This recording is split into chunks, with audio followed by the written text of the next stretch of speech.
Good morning, everyone, and welcome to the November the 3rd Dare County Board of Commissioners meeting.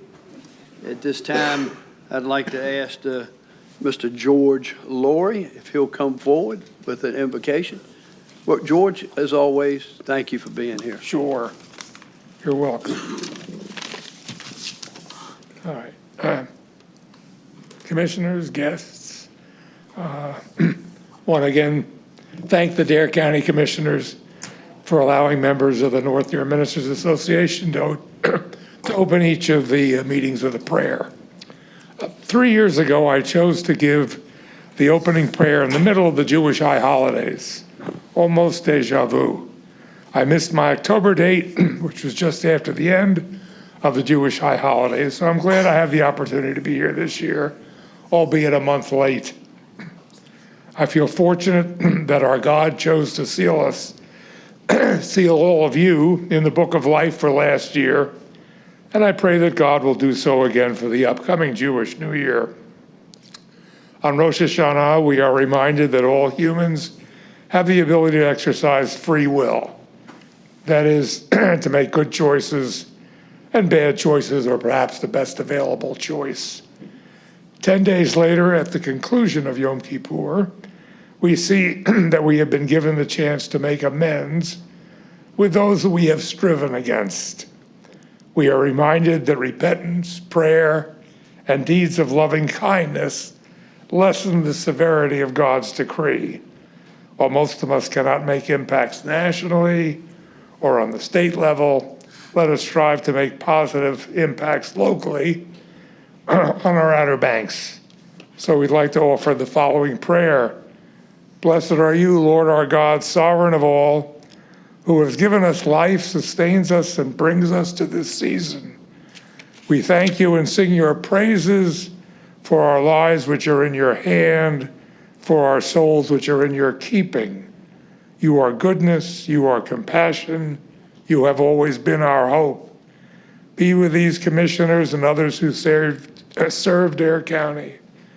Guide them in their daily challenges with the issues in Dare County, such as affordable housing, dredging, our beaches and our vulnerable beach houses, our healthcare system, our educational facilities, and our potentially endangered immigrants.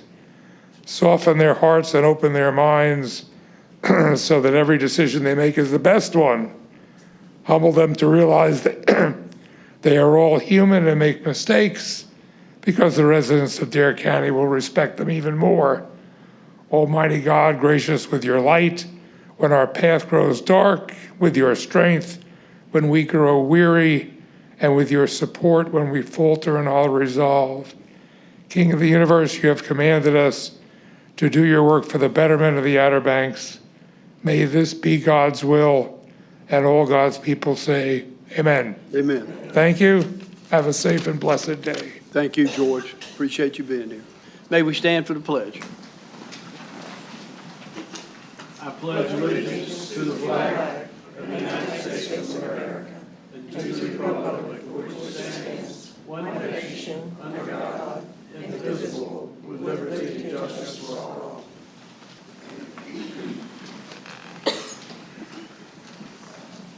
County Manager, I'll turn it over to you. Good morning, Mr. Chairman. Item 1 on the agenda is the chairman's opening remarks. All right. Thank you, County Manager.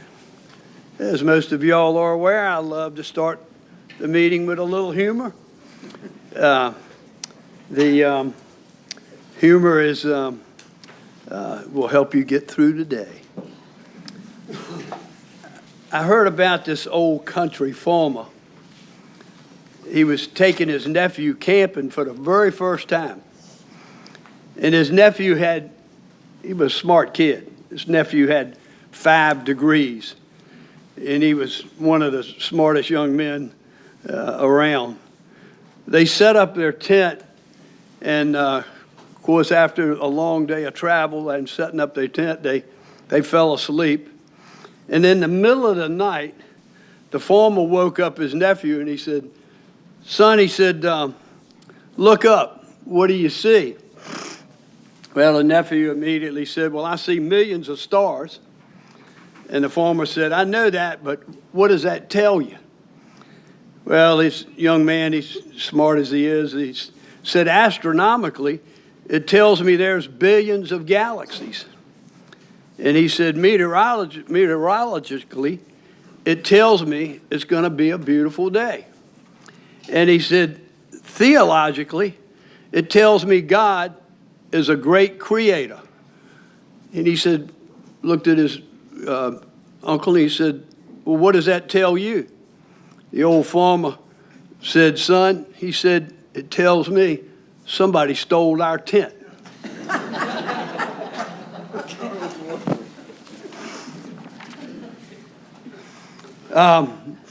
We're fortunate to have with us today Kevin Leonard, NACO General Manager. Kevin, thank you for being here with us today. We also have our former Vice Chairman, Wally Overman's with us, and we also have a former Board of Education Commissioner, Susan Bothwell, with us this morning. So thank you all for being here today. Speaking of young men, Tony Lamb is here with his grandson, Ian Lamboff, and he's very interested in government operations, and he'll be entering UNC Wilmington in January. And he's, like I said, his interest is government operations. So they're with us here this morning. Y'all stand up. Thank you for being here with us this morning. And good luck to you at UNC Wilmington. As a veteran, this is a very important day for me and my fellow veterans. On November the 11th, Tuesday, is Veterans Day. Just tomorrow, the 4th through the 11th, is Operation Green Light here in Dare County, and that is to recognize our veterans for their service to our country. And that'll last from November the 4th through the 11th. And everybody is encouraged to change their light bulb on their front porch or whatever and to a green and let that run. I know we'll have that here at our government facilities from the 4th through the 11th, just recognizing our veterans and the service to our country. So just keep those dates in mind.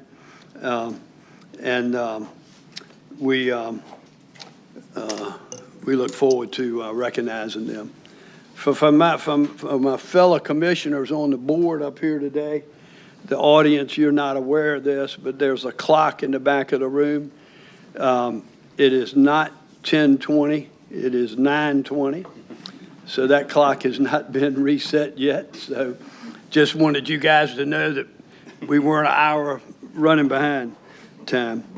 And then last but not least, I'd like to present a resolution to the board under my chairman's comments for your approval.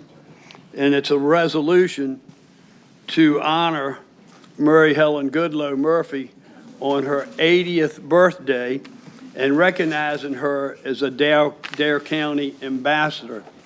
I know this is my 13th year on the board, 11th year as chair. I still have 3 more years left in this term, but Mary Helen's been here all of that length of time that I've been here. She's been doing this some 30 plus years. But let me read this, and each of you should have a copy of it in front of you, and I'd like to ask for your approval. It's whereas Mary Helen Goodloe Murphy has dedicated decades of her life to improving the quality of life of residents and visitors of Hatteras Island. And whereas Mary Helen and her late husband, the Reverend Tom Murphy, moved permanent to the Outer Banks in 1986 after years of vacationing here and began their community service with the local volunteer fire department, serving for more than a decade. Let me interject something here before I finish this. Tom Murphy, incredible human being, dedicated, Democrat, and we're going to talk a little bit of politics right now. I was elected in 2012. 2014 became the chairman, first Republican chairman since 1986 and 87. It's only been twice in the 100 and some years that we've been a county that Mikey Daniels, 86, 87. It's only that one time that a Republican was chair. And I have to remember this, and I laugh about it, but Tom sat right there on the front row the very first day that I was sworn in as chair. And we had public comment, and Tom got up, and he stood up and he looked at all of us. And most of us, majority of us were Republican up here. I think Danny was here as the only Democrat. And Tom straight up said, "I don't trust you guys." Stood right there at the podium and said, "I don't trust none of you." Months and months went by, year went by, 2 or 3 years went by. And after a lot of things that we have done, this board has done tremendous things for this county in the last 12, 14 years. Tom came up to me after a meeting, it had been a year or more. He put his arm around me, stuck his hand out. He said, "Bob, you proved me wrong. Your board proved me wrong." He said, "I could not be more proud of what this board's done for Dare County." So Murray Helen, I think of Tom quite often, not for that reason, but for the honest, upfront individual human being that he was. He truly cared for Dare County as much as you do. And I appreciate you allowing me to share that moment. Whereas since 1980, Murray Helen has served as a reporter for the Coastal Times, covering Dare County issues and events with families with accuracy and dedication, helping to keep residents informed and connected to their local government and community. And whereas through her grant writing and advocacy, Murray Helen helped bring new pathways and community amenities to Hatteras Island and continues to champion projects for the public good. And whereas she also founded the Outer Banks Hotline Thrift Shop in Rodanthe in 1987, which continues to raise funds for the fire department and local domestic violence hotline. And whereas Murray Helen was instrumental in establishing Radio Hatteras, an all-volunteer community radio station that provides vital information during hurricanes and emergencies and serves as an important resource for the island. Whereas Murray Helen Goodloe Murphy has been recognized with numerous awards for her service, including Dare County Citizen of the Year, Outer Banks Citizen of the Year, membership in the prestigious Order of the Longleaf Pine, and the North Carolina Coastals Federation Pelican Award. And whereas on this occasion of her 80th birthday, Dare County wishes to formally recognize and thank Murray Helen Goodloe Murphy for her extraordinary dedication to the residents of Hatteras Island and her ongoing contributions to the entire county. Now, therefore, be it resolved that the Dare County Board of Commissioners does hereby honor Murray Helen Goodloe Murphy on the occasion of her 80th birthday and recognizes her as an enduring Dare County ambassador whose leadership, vision, and selfless services have made a lasting difference in the lives of countless residents and visitors. Adopted this third day of November 2025, and it's signed by myself, the chairman of the Dare County Board of Commissioners. Do I have a motion to approve? Mr. Chairman, I think you filed that motion when you read that resolution. I will second that motion on your behalf. Thank you very much, Vice Chairman. Is there any further comments? Hearing none, those in favor of the motion signify by saying aye. Aye. Opposed, like sign. Motion carries unanimously.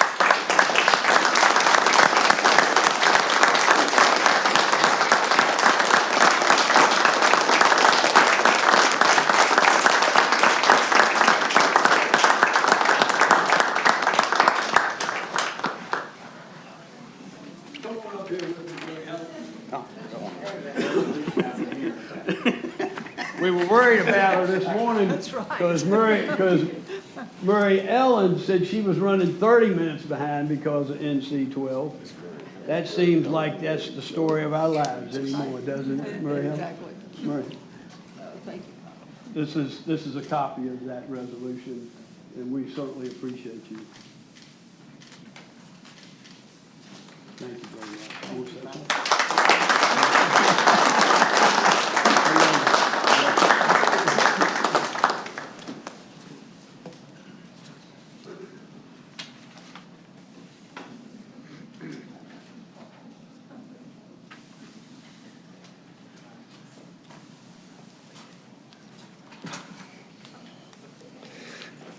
County Manager, that completes my chairman's comments. You want this? Oh, excuse me. I do have one more thing, sorry. September 27, Governor Stein issued state of emergency for us with all the things that are happening in Buxton over these last 60 days. And as you know, emergency declarations last for about 30 days, and unless he reinstates them. And there's been some subject matter with relationship to folks not understanding what a governor's state of emergency means. We've stated that numerous times, but sometimes you got to tell them what you told them, then you got to tell them what you told them. So we're going to tell them what we told them. And I've asked the county manager to explain what our limits are and what we can and cannot do when a governor issues a state of emergency. County manager. Sure. Thank you, Mr. Chairman. There are three entities that can issue states of emergency. The president can do a presidential declaration. That's typically done in a large-scale event like a large hurricane. We've had declarations here. That triggers federal aid, public assistance. When I say public assistance, I mean assistance to the local government. It also triggers recovery stuff, but you have to have a level of damage and you have to have a presidential declaration. We've had neither of those with the events that we've had over the last couple months, so the presidential side is not involved in this discussion. The state of North Carolina and the local government can also declare states of emergency. So let's talk about what North Carolina does. The governor can declare a state of emergency, and again, he can do it for things like storms, natural disasters, man-made things. If there was a big technology breakdown, the whole internet and the whole state went down, or something crazy like happened, a public health crisis like the pandemic that we had, supply chain disruptions. There's lots of things that could happen in the state that would trigger the state of emergency. So what happens when you have one of those events? The chairman just told you the governor did that back in September when we had Aaron come through, and that was one of those events that he had the authority to do it, and he did declare that the state of emergency. What does that do for us? We've gotten lots of calls. Why don't they call a state of emergency? Why don't they call a state of emergency? The idea being that they're thinking that if we have a state of emergency, that all of a sudden money starts flowing and they can move their houses or clean up their debris or do whatever needs to be done. And that's really not what the state of emergency does. The purpose of the state of emergency is to protect the public safety, and it makes resources available to the local governments. Water, food, trucks, gas, state resources, things that we can do, public assistance that we can do at the local government level to make things better and to protect public safety. It can waive, they typically in a hurricane, they waive the weight limits on the road so that we can bring in the heavy equipment that we need to clean up, that kind of thing. If somebody's price gouging, they have rules they can go in and stop the price gouging. There's restrictions they can place on travel. They can close roads, they can have curfews, they can do things like that. But there's nothing in the state of emergency that's issued by the governor that creates individual assistance to an individual property owner unless the level of damages exceeds some threshold. And then there's things they can do for individual assistance to try to help families, get out of the situation that they're in, like out west, a lot of that's going on now. But we don't have near the threshold to get to that. And so any state of emergency that's issued now is simply to make resources available to us. Well, in the situation that we have, there's no resources that the county needs. And if we did, we could get them. If we needed helicopters, if we needed bigger trucks, if we needed whatever, we could get that stuff. And we would if we needed to do that. So the thought that somehow a state of emergency is going to come in and create a pot of money for individual people to use in these situations that we've had over the last month, that isn't how that works. I've talked about curfews, travel, evacuations, all those kind of things. The county can do similar. The county can issue state of emergency. That's also, again, to protect public safety.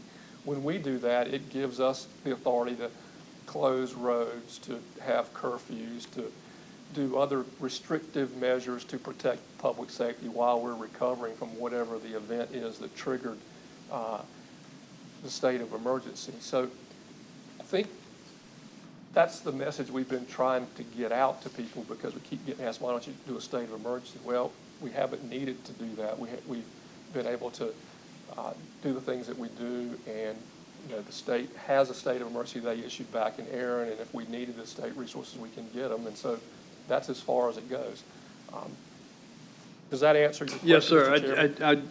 I just wanted us to reiterate that for those that we've all have received comments and requests via emails, text, telephone calls, that we needed to issue a state of emergency. And I just wanted to clarify what that does for us, so that hopefully the public will understand that this morning through our meeting.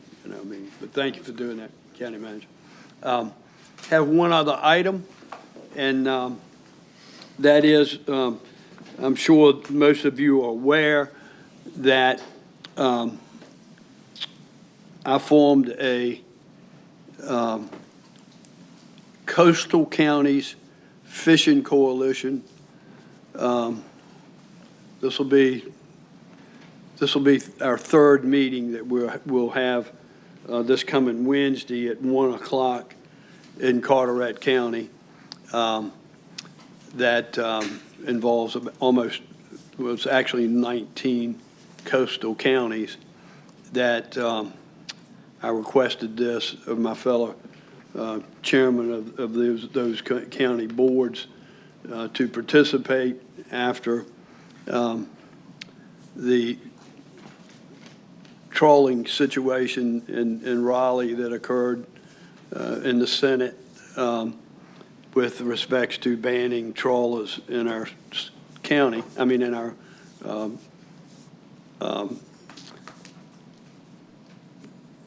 waterways, intercoastal. I couldn't think of it. Thank you, Carson. Carson and I were coming home from that meeting, and I mentioned that to him, and so everybody's joined that, and I'm looking forward to this meeting. This will be our third meeting. We'll have a resolution on a couple of items. Vice Chairman House will be presenting one with respects to resolution opposing the proposed blue crab harvest restrictions, and we'll look at that today. I'll take that to our board meeting Wednesday in Carteret and ask for the coalition to support that. The reason I wanted to form this coalition is we wanted one voice. And with 20 counties, that's about a fifth of the state that has a voice, and we want a unified voice. So we're hoping that those number of counties and that one voice will wake up our legislators I don't know had any other way to say this, folks, other than the simple fact is the state legislature is trying to shut down the oldest profession of mankind. And they're doing a pretty good job of it here in Dare County. And we're not going to allow it.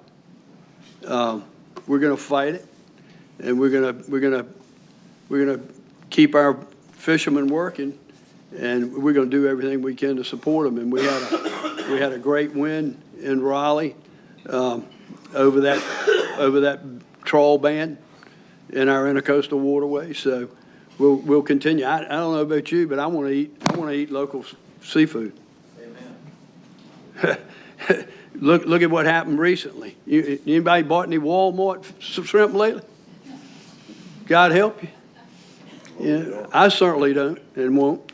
I'm gonna eat local seafood That was from our outsourced clean. Pardon? Indonesia is where that was sourced. Yeah, but Walmart sold it. And I want to eat fresh seafood and shrimp, whatever, from our local waters. Our local waters are clean. And so we're going to fight just like we have always done for our commercial fishermen. I mean, we were able to fight to open up the waterways so they can go to work. For so many years, they couldn't go to work. And we're able to do a public-private partnership to build the dredge so that now that our fishermen can actually go to work in Hatteras and Oregon Inlet. So we're going to continue to do that. The shrimp ban, they said, well, they can shrimp offshore. They don't realize these folks shrimpers that shrimp in the intercoastal, those trawlers are 30 to 50 feet long. They can't go out in the ocean every single day. They got to make their living inside. So we're going to fight, and we'll continue to do that, and we'll bring this resolution, crab resolution, here a little bit later on the Vice Chairman's business, and we'll take that to Morehead City, to Carteret, and our coalition will continue to speak as one voice, and we're going to lobby the rest of our state as well, because quite frankly, I don't believe our legislators in other parts of the state really understand what we go through here for our commercial fishermen. So we're going to lobby those, ask some of them to join us, and hopefully we can turn this attitude in the state legislature around. So with that being said, County Manager, I think now I'm finished with Chairman's comments. Thank you, Mr. Chairman. That brings us to item 2 on our agenda. That's the presentation of our service pins. We have 2 this morning. First, Michael Elliott's here to receive his 10-year pin from Hosey Wilson.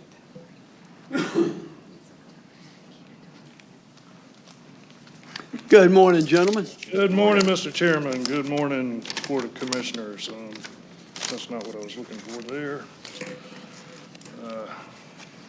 So this morning, I have the distinct honor of presenting Michael his 10-year pin.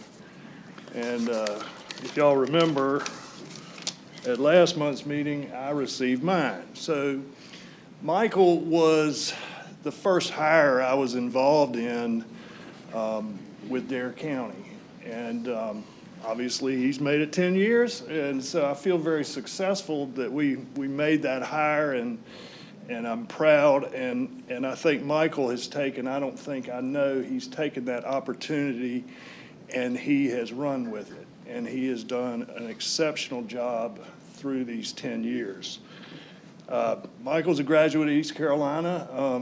He's recently out of MBA school when he came and interviewed with us for a personal property appraiser job. Michael was hired. He held that position for roughly 3 years, and then we had a position in the office resign, which was the office manager position, and Michael applied for that position, and he got that. And in the same time, he was continuing to do the work of his prior job. And over the years, that office manager position is involved in everything in our department, and it is a wonderful way to learn about how everything works. in land records and property tax. And he has exemplified a desire to learn every part of that, of what we do. And that's really what has set him apart in his quest for professional development.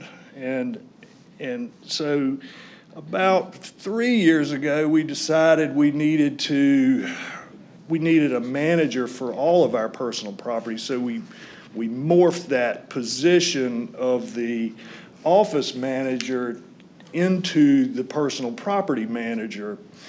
And that position is responsible for the listing, appraisal, and assessment of all individual personal property and business personal property in the county.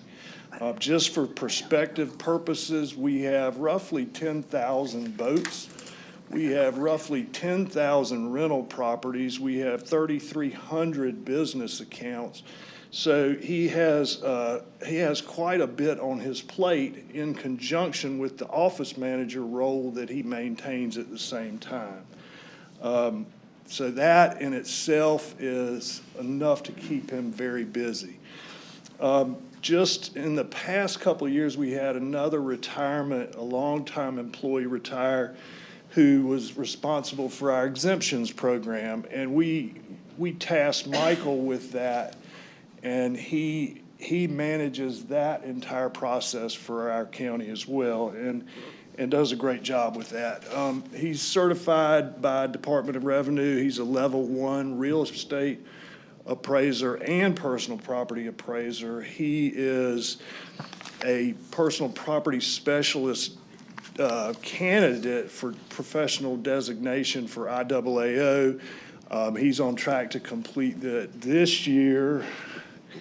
The reval kind of has a tendency to sidetrack these things, and I understand that.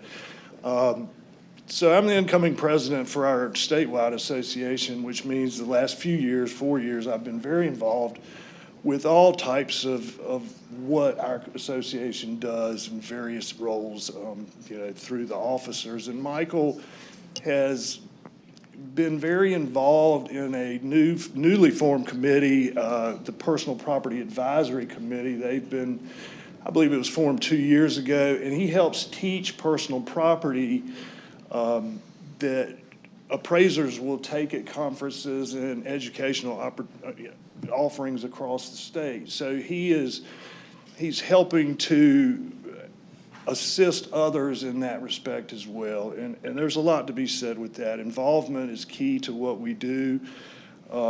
And he's just been doing that since day one. His potential is limitless. He's going to go a long way. There's no question. He's relatively young, unlike myself, but I could sit up here and talk all day about how good of a job he does. Outside of work, he and his wife Chloe have twin boys that are 14 months old. I have twin boys, they're 23, so I at times will offer advice in a humorous fashion, and I have quite a good time with that, and hopefully can impart some knowledge on that end. But they keep him very busy, as you can imagine. Just a few things I'd like to read from coworkers that kind of basically emphasize what I've been saying. It has been a pleasure to serve under a patient and encouraging manager whose steady approach has helped our team serve the community well. We appreciate his commitment and the example he sets each day. When I have asked for his assistance, he is always very willing to assist and does it with a great attitude.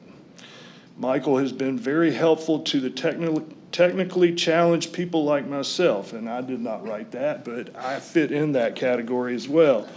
So that's a good thing. Michael, he comes from a long line of local government service.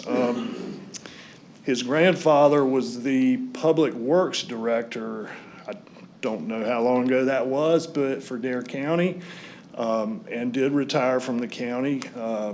His great uncle served as county commissioner, and that is Max Dutton, who some of you may be familiar with. And his mother just retired from the town of Kill Devil Hills after 38 years of service. So he's got a few more years, 28, I think. That's get with Mom, but congratulations, Michael. Thank you. Thanks.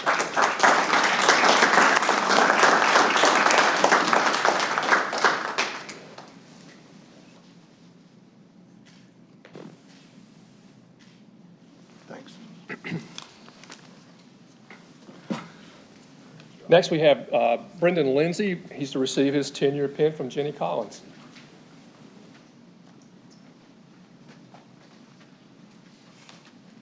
Good morning. How are you?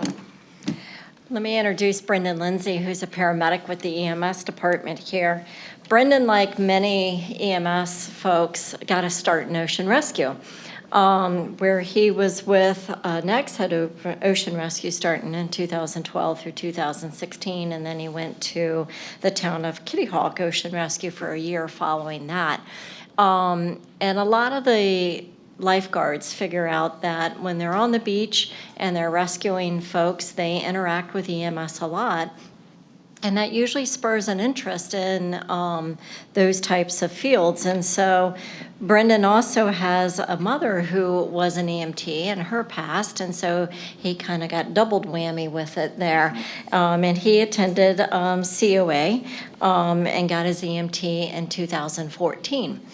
We hired him as a part-time EMT in August of 2015, and then got him on board full-time in November of 2016. So we have watched Brendan grow up from the kid who wasn't very confident, who showed up in a Pokemon t-shirt and running shorts that were about 2 sizes too small for him, to the man he is today. He just recently got married. Brendan is assigned to Dare Medflight, where he got his paramedic and actually, Lenore in 2019, and worked on the ground ambulances for several years, and then been on Medflight for about a year as a paramedic with us. And he also helps us teach in our continuing education program. So Brendan here is for 10 years of service with the county. We look forward to many more, and no more Pokemon t-shirts, No more. huh? Thank you, ma'am.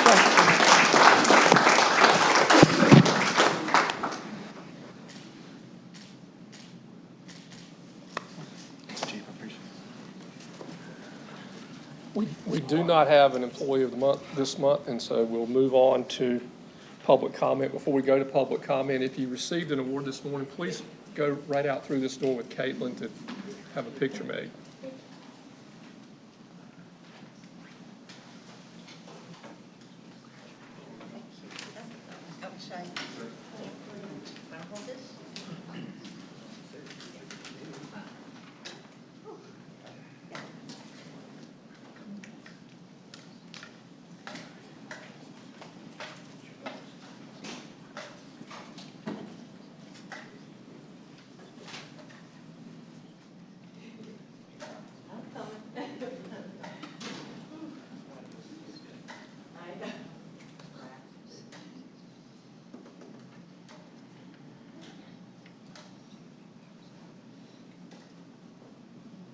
Ladies and gentlemen, now's the time that's been set aside for public comment. If you have public comment this morning, raise your hand and I'll recognize you. When I do, please come to the podium, state your name, where you're from. Please limit your comments to 5 minutes. There's a light up on the podium that'll come on. It's green when your time begins. There's a yellow light that will come on when you have about a minute left, and when the red light comes on, you need to conclude your remarks. I have 2 on the sign-up sheet. First, I have Sandra Burgee.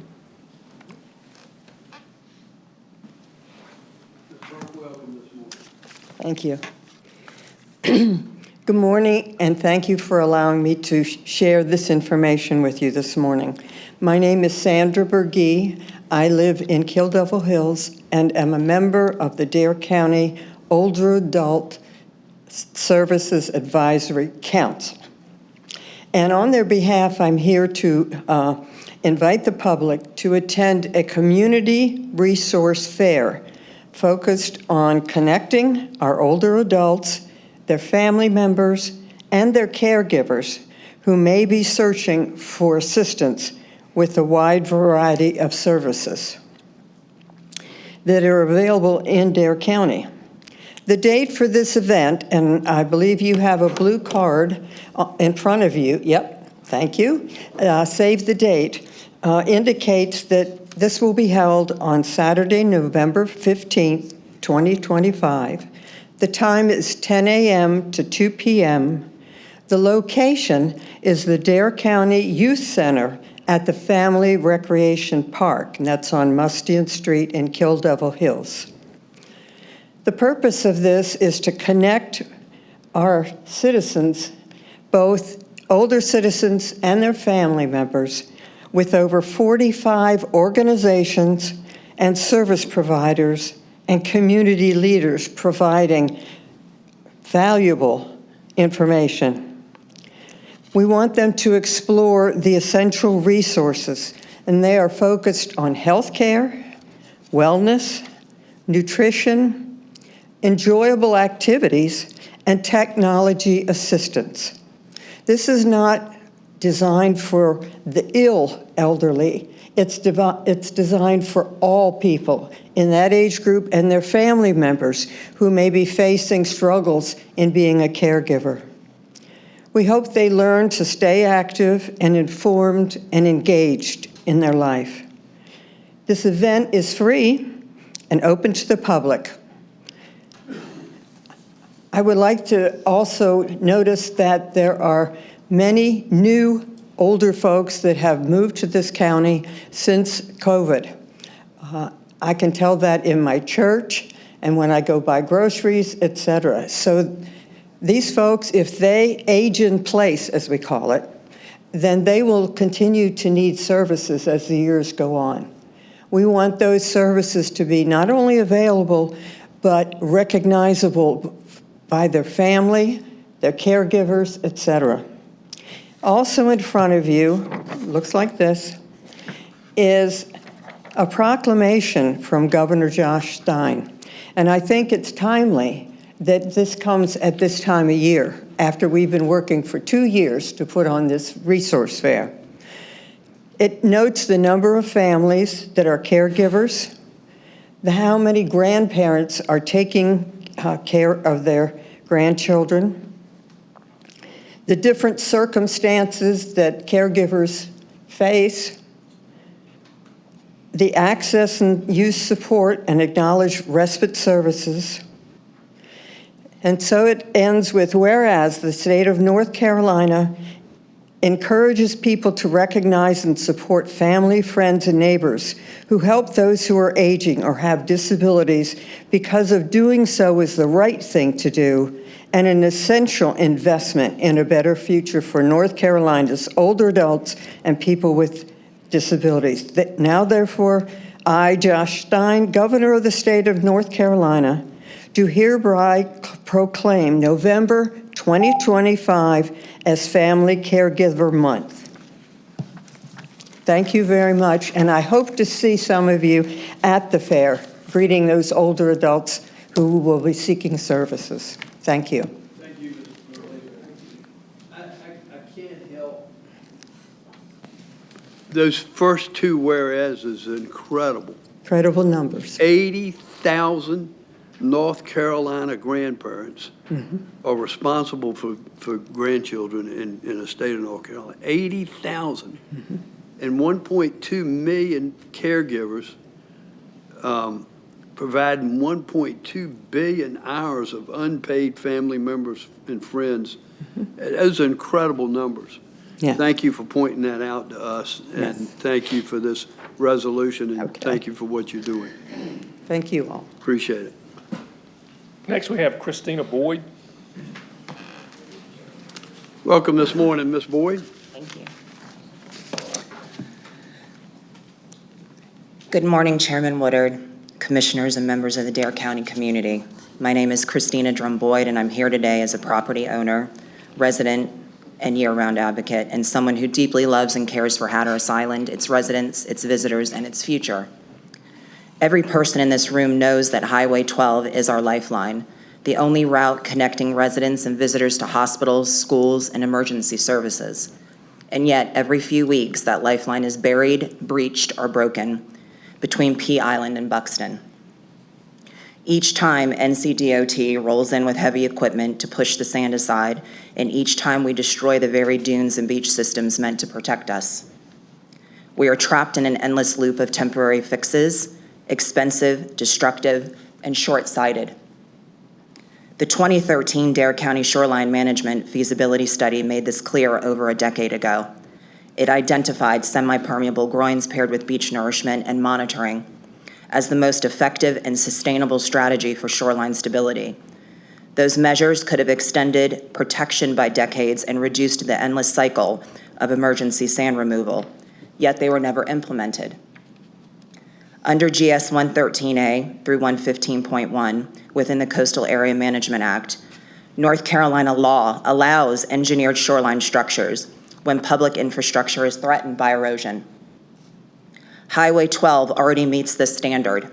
It's legally classified in published local government documents as a critical lifeline. The pathway exists, the laws allow it. What's missing is the will to act. Meanwhile, erosion has accelerated in Buxton as decaying remnants of the old groins at the former Fudd's military site have disrupted sediment flow, intensifying scouring, and collapse. What was once a stable shoreline has become a catastrophic hotspot, predictable and preventable. The only thing standing in the way of long-term protection is not the law. It's the unwillingness to apply it. The 2013 study estimated a long-term stabilization cost of $28 to $55 million. By comparison, over $72 million has already been spent since 2010 just to keep the same road temporarily passable. Permeable groins are not seawalls. They're modern sand-sharing structures designed to work with natural forces, engineered, monitored, and reversible. They reduce erosion, not increase it. In contrast, the constant sand pushing may be technically compliant, but it violates the intent of CAMA. It is not preservation. It is, in fact, erosion disguised as maintenance. So today I'm asking the Dare County Board of Commissioners to do what the state has not yet done. Apply the law consistently and courageously. I respectfully request that you adopt a resolution recognizing Highway 12 as critical public infrastructure, qualifying for protection under Section 113A through 115.1. Petition NCDOT, NCDEQ, and DCM to initiate a permeable groin pilot project at identified erosion hotspots. Convene an interagency task force, including DOT, CRC, DCM, and the Army Corps of Engineers and the Park Service, to complete design scoping within 60 days. This is a clear, lawful path, one that builds resilience, protects the environment, and uses taxpayer dollars responsibly. Let us stop managing Highway 12 by crisis and start managing it by principle. Let us use the exception that already exists written into North Carolina law, the one designed for exactly this kind of situation, and give this island the protection it deserves. This is not about walls. It's about willpower. We don't need another study. We don't need a temporary state of emergency. We need action. If we can get emergency permits every few weeks to scrape the sand off the highway, then we can surely get one permit to stabilize it the right way. One project, one act of leadership that ends decades of costly repetition. Every storm that hits the island erodes more sand. It now erodes public trust, and to ignore a lawful remedy is to invite unnecessary consequences. To act within the law is to protect our coastline, our residents, and your legacy as leaders. I'm asking you to not just listen, but to lead. Adopt the resolution, direct the petition, form the task force, and move this county from reaction to responsibility. Because failure to act when the law allows you to act is no longer defensible. Thank you for your time, your service, and your willingness to choose principle over politics. Thank you, Ms. Boyd. Any other public comment this morning? Anyone else like to speak at public comment? Any public comment in Buxton? Yes, first we have Betsy Gwynn.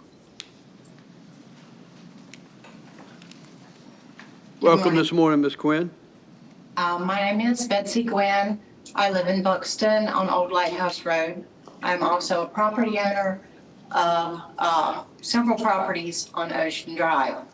My rental house that was 4 lots back from the ocean is now oceanfront, and I fully expect major damage in the near future. First of all, I would like to thank you all for, are they there? Yes. I can't see you, I'm sorry. First of all, I would thank you all for what you've done for Buxton over the past several months. The FUDS project, moving the timeline ahead. There you are. Moving the timeline ahead for the beach nourishment, and of course, the jetty project. I wish I could say jetties, but we are grateful for what we can get. But I think we can all agree that no matter what anyone and everyone has done, it has not been enough. I'm here today to speak about my observations with the cleanup process. When the first house went down in the middle of September, the debris did not spread very far on land, and the private contractor was able to go in immediately and clean it up. 2 weeks later, when we lost 9 houses, that was a different story. I'd like to say, yes, the private contractors did an incredible job with what they had to do. But there did not appear to be anyone overseeing the project, and so some areas got overlooked. There were 2 streets that still had debris on them when the contractors were done. Fortunately, the Buxton Civic Association addressed this.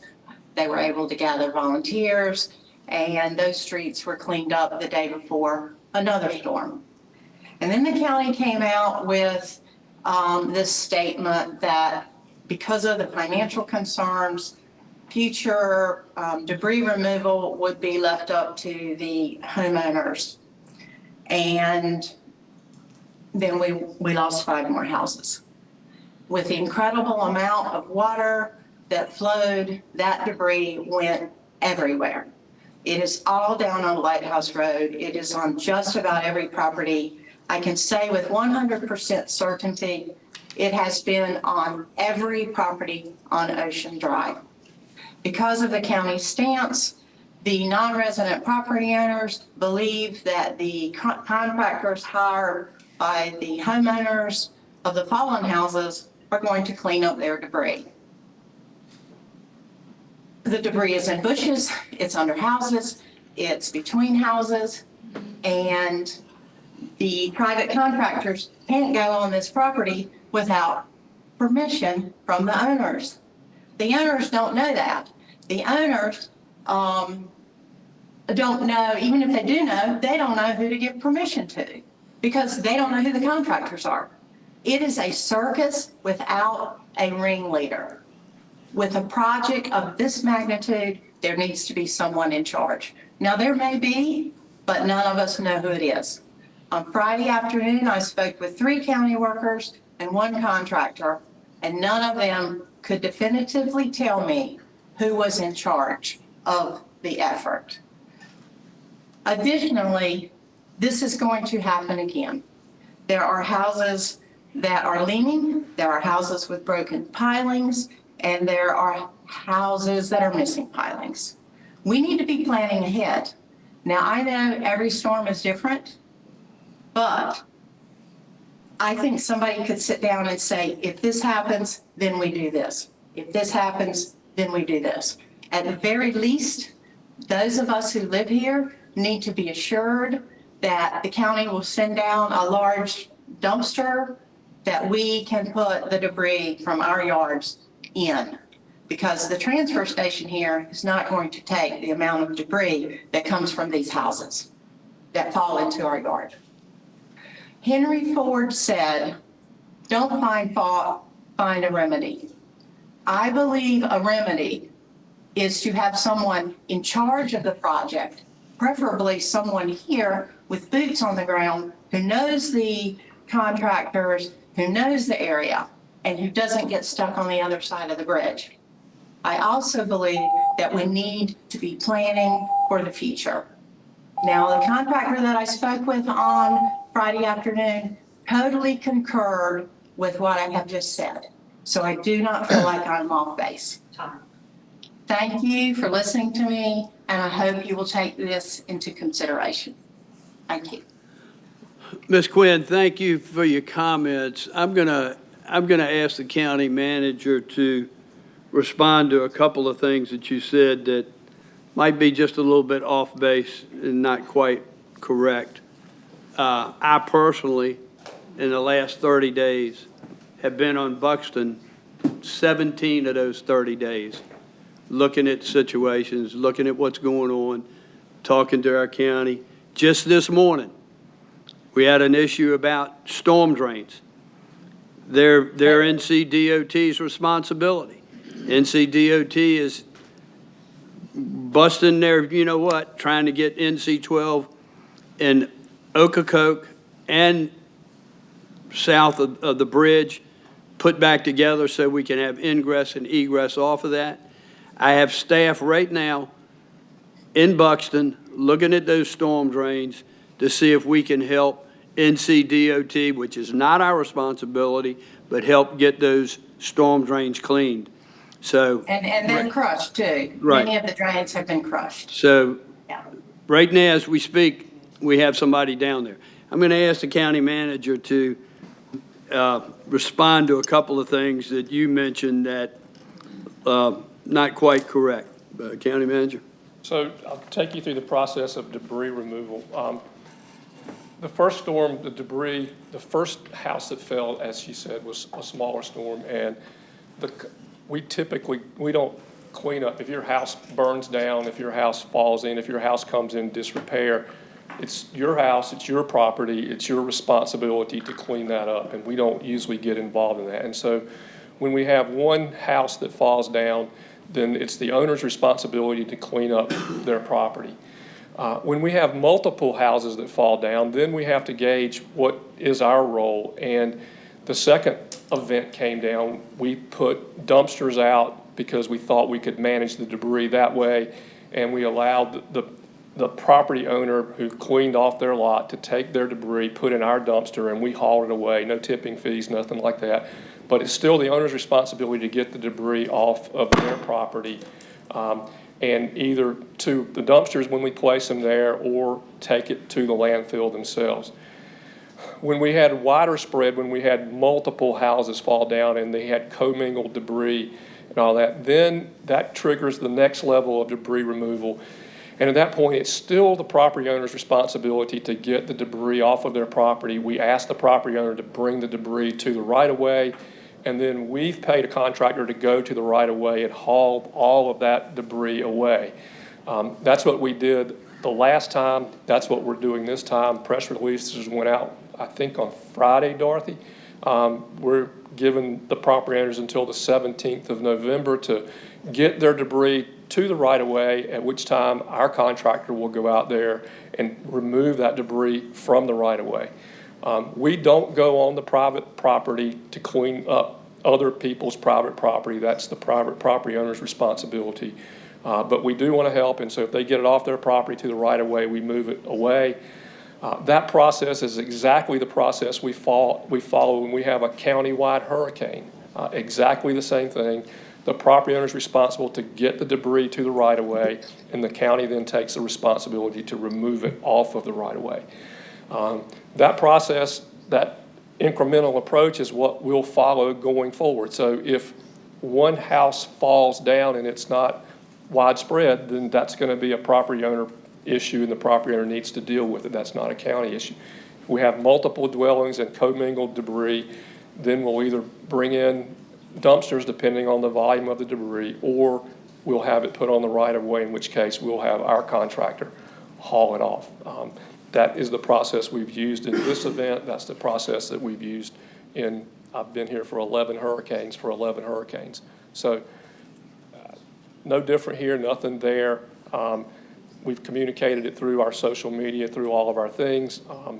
And of glad to talk to anybody who has questions about it. So that's our process. Thank you, County Manager. All right. Can I ask, you said that was the 17th, I did. Yes. November 17th, to get it on the right of way for To this? have it, we're going to start cleaning it up, and any debris after that, we're not picking up. So don't put it down behind us is what I'm getting at. Right, thank you. Okay. Other public comment from Buxton? Yes. We have Brett Barley.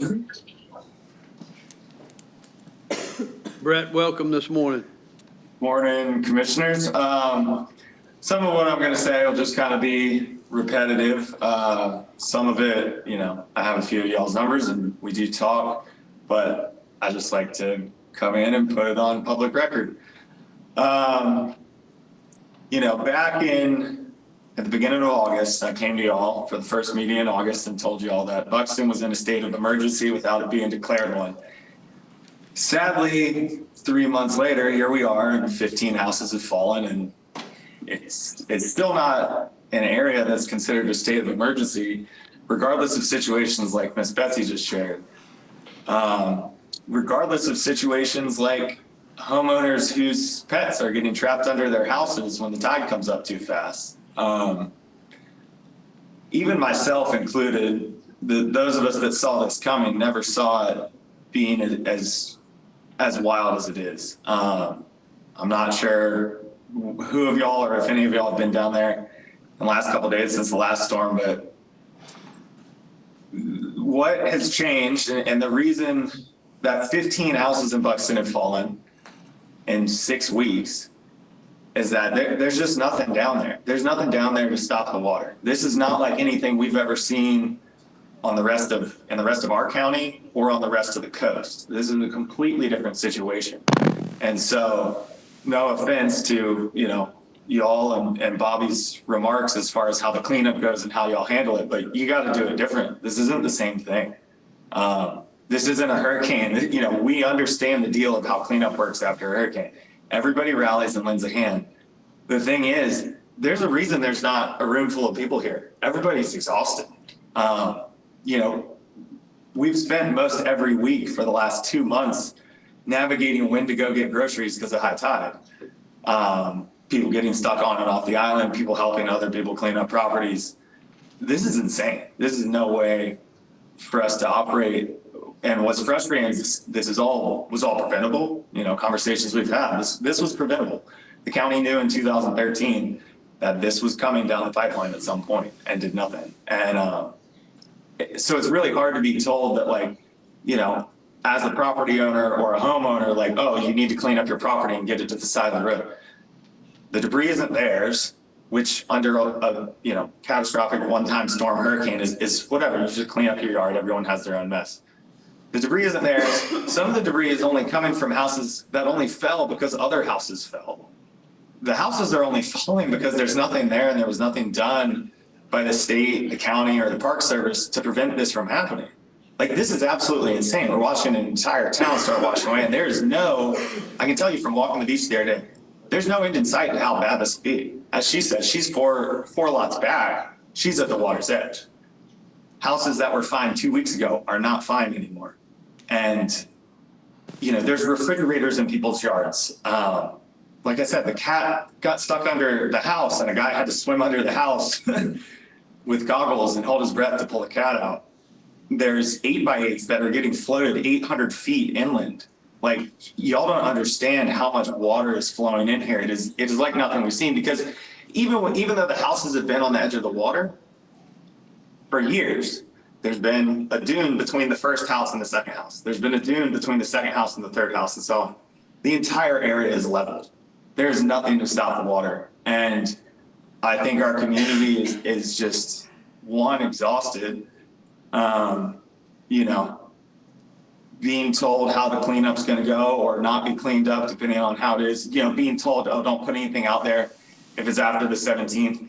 I don't think it's exactly fair to expect an entire community that's still trying to work and live and take care of our kids to have a square mile of debris cleared up within 2 weeks. I think we need a little bit more grace on that.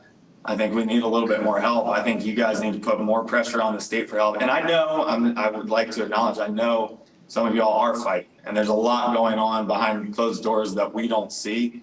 I want to acknowledge that, but yeah, this is going to get worse. And as Ms. Betsy said, there needs to be somebody, I agree 100%. There needs to be somebody that is like heading up what's going on down there, because it's an emergency situation. It is a disaster zone. And in any disaster, you have somebody that oversees it, even if it's broken up, whatever, in some sort of tree of people that it's organized by. But there needs to be some sort of team that's overseeing what's going on down there, planning ahead for the next storm. Because we can't just keep waking up every day and be like, okay, well, 5 houses fell, and now what do we do? And because homeowners whose houses are falling aren't answering the phone. You all know that.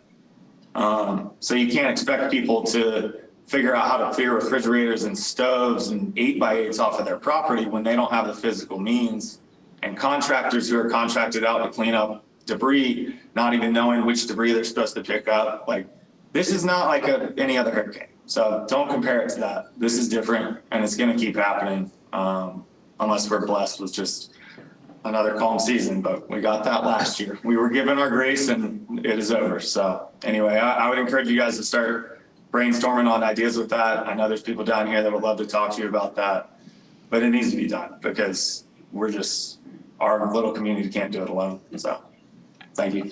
Thank you, Brett. No further comment from Buxton. And with that, we close the public comment. Mr. Chairman, can I ask, Bobby, this young lady brought up a statute that says, I believe you said that the ability for us to put hardened structures on the ocean front to protect NCDOT highway. I've never heard of that. Can you clarify that and tell us where we're at? There are exceptions in the rule. NCDOT, for example, in Ocracoke, in Rodanthe, they put in sandbags. They also have, in Rodanthe, they put in sheet pile. They take protective measures that they're allowed to do to protect those transportation corridors. We've had meetings with them. We're concerned, obviously, about the canal zone. We're concerned about the other hot spots down there. We've met with the Secretary of Transportation. We met with the chairman of the Department of Transportation Board. We've met with the governor. And so they're all aware of what's going on down there. From DOT's perspective, what we're told by them is that as long as they can push the sand off the road, then they're not going to go in and put in hard structures and do things like that. If the road becomes compromised and they can't move the road, then they've got to take other measures, and it opens up other funding sources and things like that they do. That's what DOT's told us. With respect to Highway 12 in Buxton, we've got a $45 million project that we're waiting to do because we have to wait till the spring to do it because the seas are so high that you can't do it in the winter. I was at a meeting on Thursday, and I saw one of the representatives of Great Lakes Dredging, one of the largest dredging companies in the world, and asked them about doing winter beach nourishment so that we could maybe speed up that project, do something to get it out there. And he just said there's no way that they could do that in the winter. The wave heights are too large to allow their dredges to move and do what they have to do in the sand. If you recall, our contractor in the first or second project that we did in Buxton got delayed and was into October, and all of a sudden they had to pull off, and they didn't finish the project until the spring because it couldn't work through the winter's months, and in fact left all of their dredge pipes buried underground until into the summer, and they had to come back in and dig all that out because the seas were too high for them to operate. So from our perspective, we understand there's things that need to be done. Where we can do them, we've got dollars budgeted and we're doing it. Where we can't and where we don't have funds, then we're working with the state officials to do that. I'm not sure what else to answer to those questions, but that's where we are. That's the state of things right now. I explained debris removal. The speaker is suggesting that maybe we just start going on people's private properties and cleaning them up however we think, and we don't have any authority to go do that. That's not what we have the right to do. So again, there's responsibility for all, and we'll do our part, and the property owners have to do their part, and that's where we are. But just for clarity, that statute does not give us as a county the authority to go and put hardened structures. Correct? We can't go into the refuge at the canal zone and begin building hardened structures. We don't own any property there. We have nothing there. It's owned by the federal government, and the state has an easement right away to run a road through the refuge. They have an arrangement with them that they have the right to protect the road. So they build dunes, they do the things that they do along the canal zone, for example, to protect the road. And should the road get compromised, then they'll come in and do the other things, such as sandbags, like they've done in Ocracoke, and that. They have to go through the Department of Interior to do that. That, irrespective of that statute, you can't just go on federal property and do what you want. You got to go through them, and so they'll have to do that. The same is true down at Isabel Inlet in between Hatteras and Frisco. Where the communities are populated, where there's homes, and where that, then we can do nourishment projects because we're not in the refuge then. And we've gotten permission from the Park Service, because part of that is in the park, to allow us to do that in those areas. And so that's how the system is set up. Again, and we haven't even talked about, assuming that we could, where are we going to pay for all this stuff? To do something in Rodanthe, for example, is another $50 million on top of the $45 million that we're getting ready to spend in Buxton, and we haven't talked about Isabel Inlet, and we haven't talked about the canal zone in terms of nourishment and things that we can do. We have met with them about building bridges, about trying to go around these areas with bridges, much as they did in Rodanthe. And we've talked about, because, to do a 10 or 15 mile bridge around something there is so expensive that unlikely we would get that funding. Can we do a series of smaller bridges that we start with one bridge in the hottest of the hot spots and add on as funding becomes available to try to find a way to start something happening? That process is in discussion now. The division engineers are looking at that, one, to figure out where they could do that, and two, to figure out what the costs are. There's another place we can do cheaply. It doesn't solve all the problems, but it solves one stretch there by the visitor center in Pea Island. They have the ability to move the road to the west side of the Pea Island Visitor Center with the erosion right there. That buys 10 years while they work it out. So there's discussions about how to get that done. That's at a price that's affordable. And so all of these things are happening.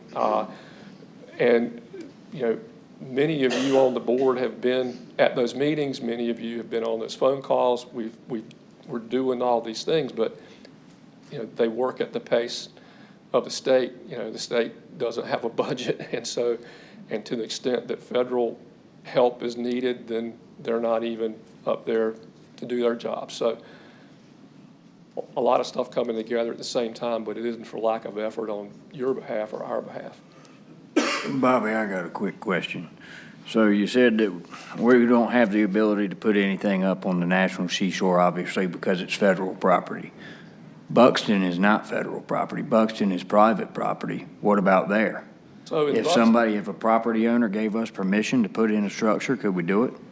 Well, we have easements from the property owners that we got when we did the first beach nourishment project.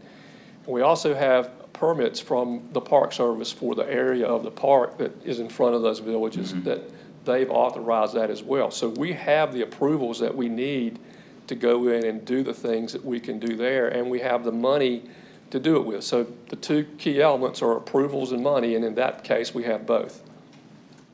But we can't put a permanent structure in place. We can't put we are putting a permanent structure in place. I'm aware of that, where we're getting to, where we're fixing. We're I'm going to fix fully that aware of groin and down there to hopefully stabilize that beach. that. Okay. But you can't add any new You ones. can't add no new can't ones add. because of CAMA's permanent structure ban in 1973. And even with her statute about state of emergency, we still can't do that, correct? We can't go in and build groins, no, we cannot. Okay, And to that's the take- clarification I wanted.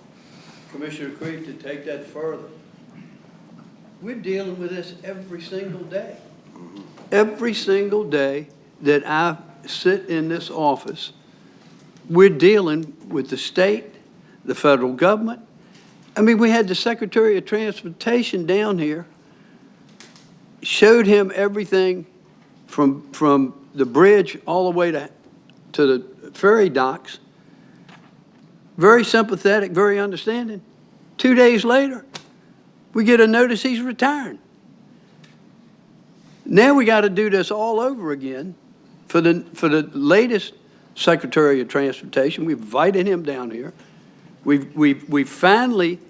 have finally got an ear to listen to us, who is chairman of the North Carolina Transportation Board, that's very, very concerned about this. We had a phone conversation with him.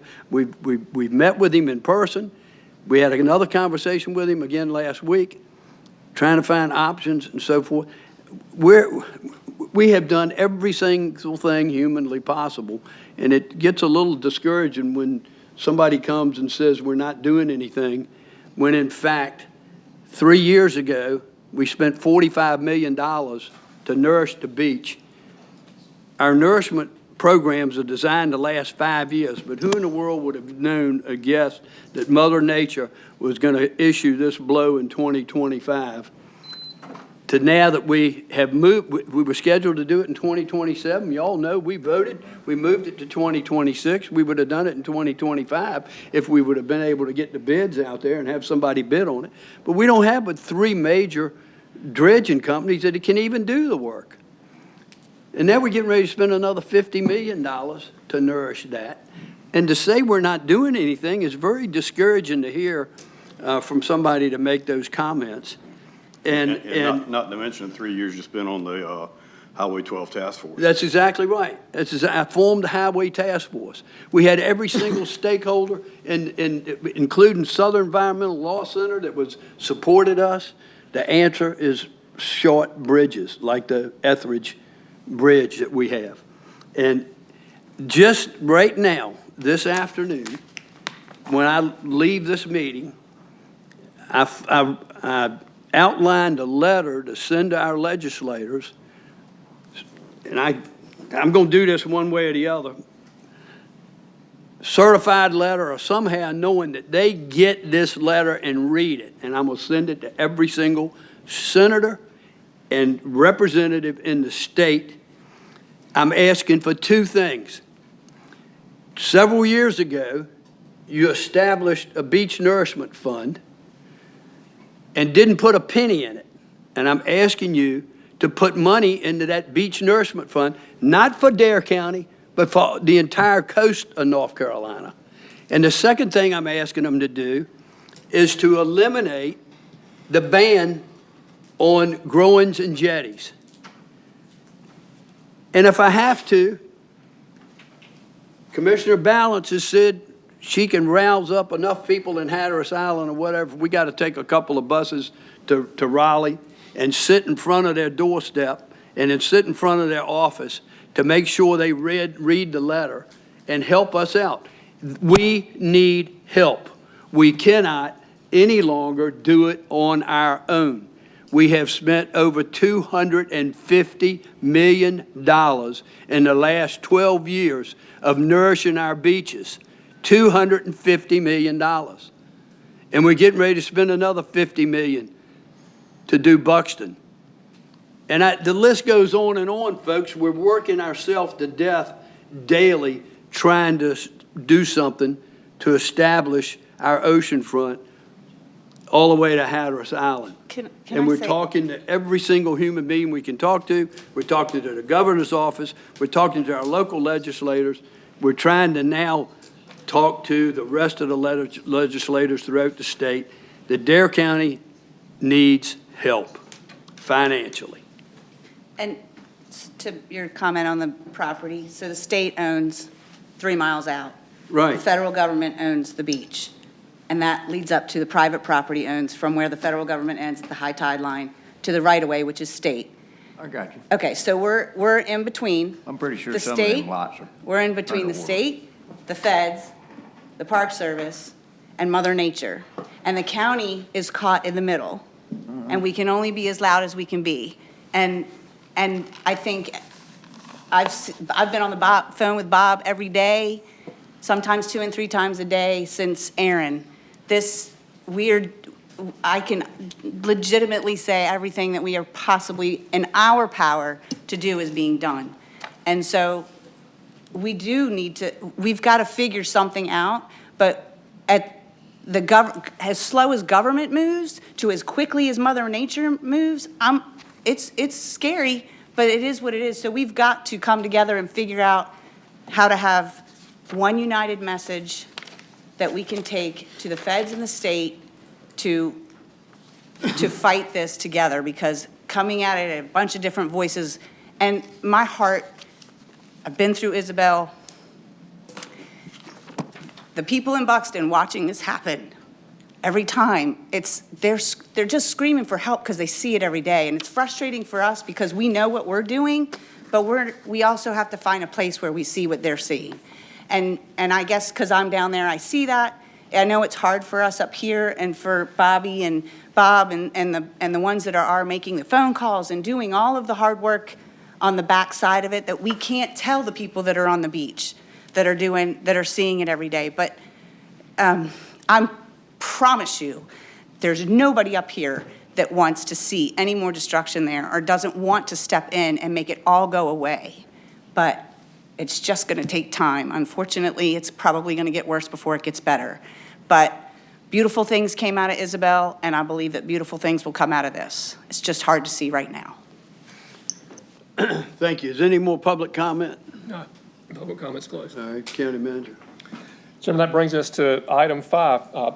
Kevin Winter, the Executive Director of the North Carolina Association of County Commissioners, is here, and this follows from a conversation that I had with Denise Stenagel about the association, what they do for us, what you can do for them, and so we asked Kevin to come down and talk to us about that. And with that, Kevin, I'll turn it over to you.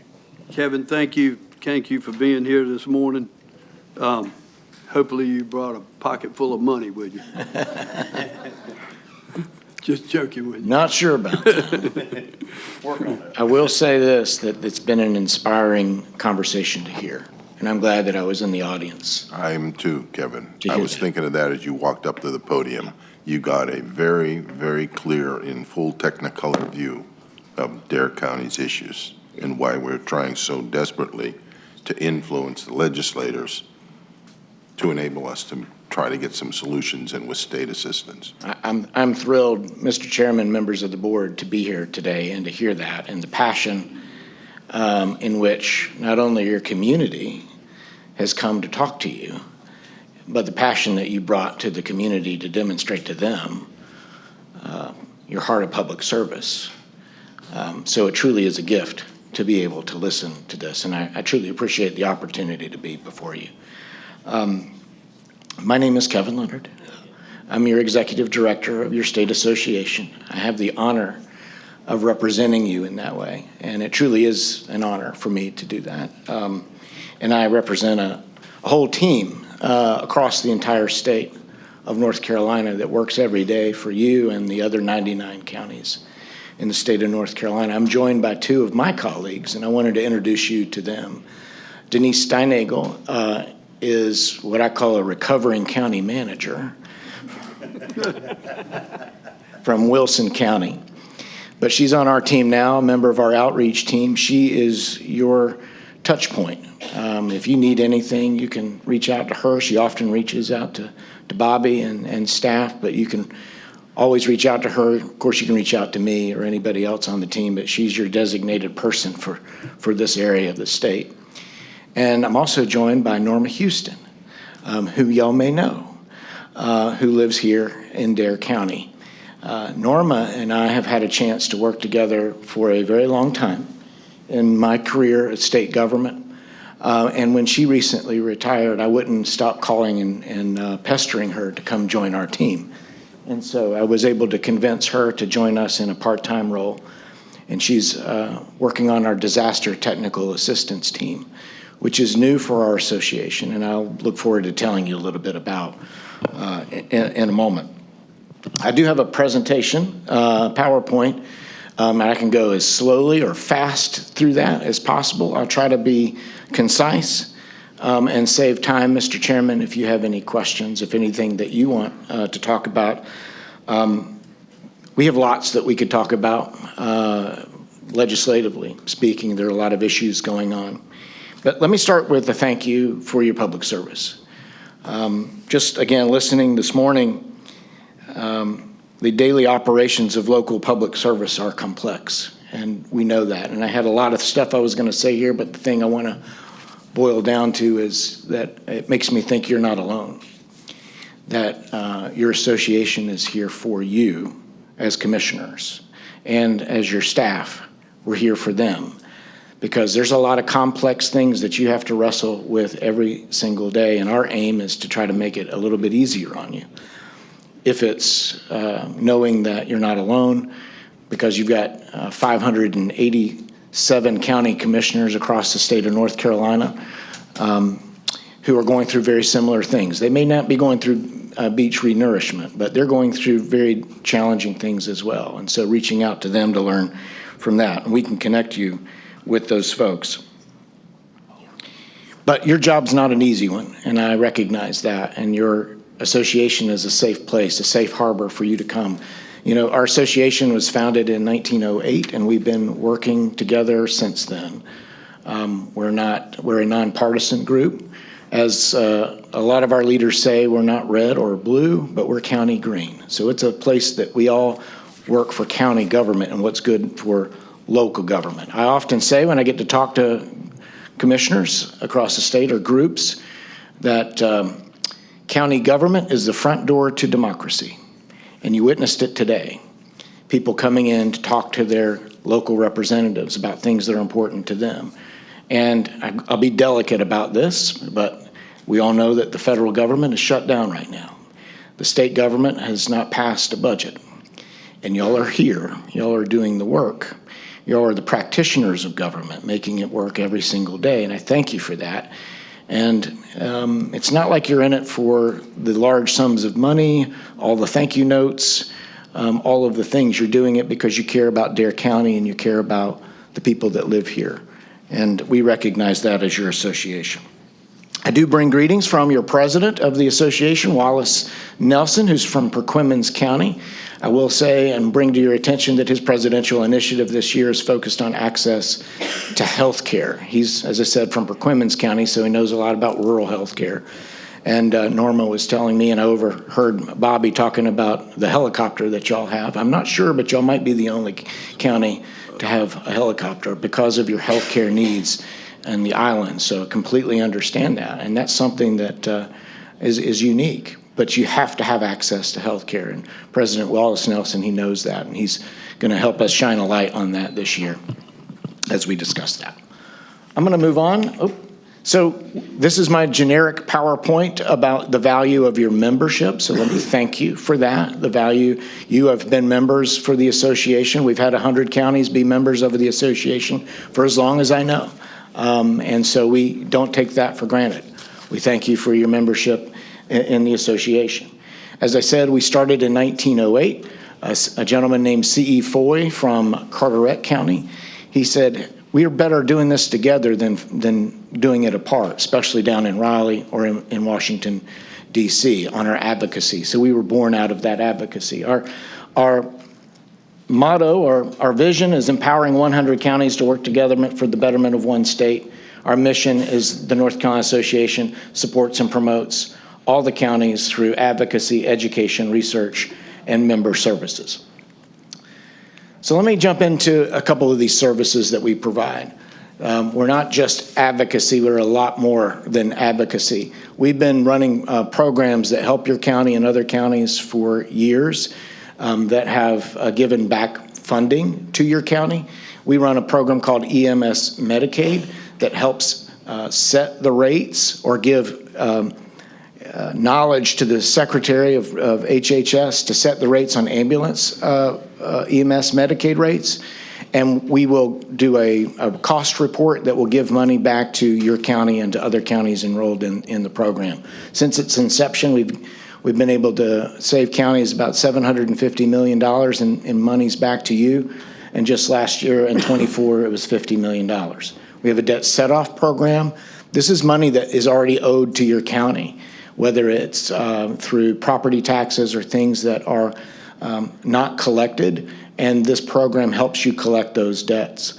And so $15 million last year, $324 million since the inception of the program in 2002. I'll call out your county manager here and recognize him. Mr. Outen was on the association's 555 committee, which helped craft, I would say, the best opioid memorandum of agreement in the country. And so that was a big deal. And Bobby, thank you so much for your leadership on that. It was 5 county attorneys, 5 county managers, and 5 county commissioners from across the state of North Carolina that negotiated with the Attorney General at the time for the opioid settlement. And so those funds are coming directly to your county. Louisiana's got us beat, but they found out after we did it. We had 80% of all of the proceeds from the settlement going to the counties. And that was not the default. So that's a big deal. And again, crafted by your own county manager here was a part of that negotiation. Now I have a long list here of things to talk about because this is where you may know us the best in our advocacy space. You know about our legislative goals process. So if you have an idea, if there's something that you want to bring to the association to raise up for awareness or adoption by the full membership, we have a goals setting process.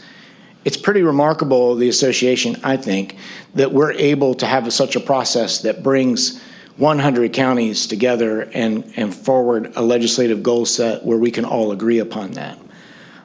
Some would say maybe the state and the federal government could take some lessons from the ability of our commissioners to get together and work some of these things out. See what they think about hardened structures. And it also takes into account that we know that we have the mountains and we have the coast and the Piedmont region with all of the uniquenesses that counties bring. We recognize those things and we try to put those things together in legislative goals that we can work on collectively down at the General Assembly. A lot of what we do, you may not see. It's a lot of defensive work, and I know I'm looking at the board. Y'all know what I mean. Down at the General Assembly or in Congress, when members get together, there are a lot of great ideas.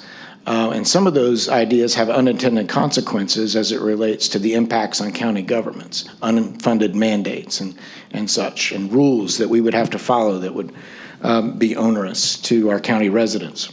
And so a lot of the work that we do is behind the scenes in committee, making sure that those bills are modified so that they don't have those negative impacts that you see.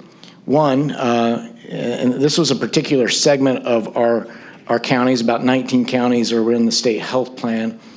It came out that they were going to have increased premiums, and it was a surprise. So we worked quietly with the treasurer as well as members of the General Assembly to get that delayed.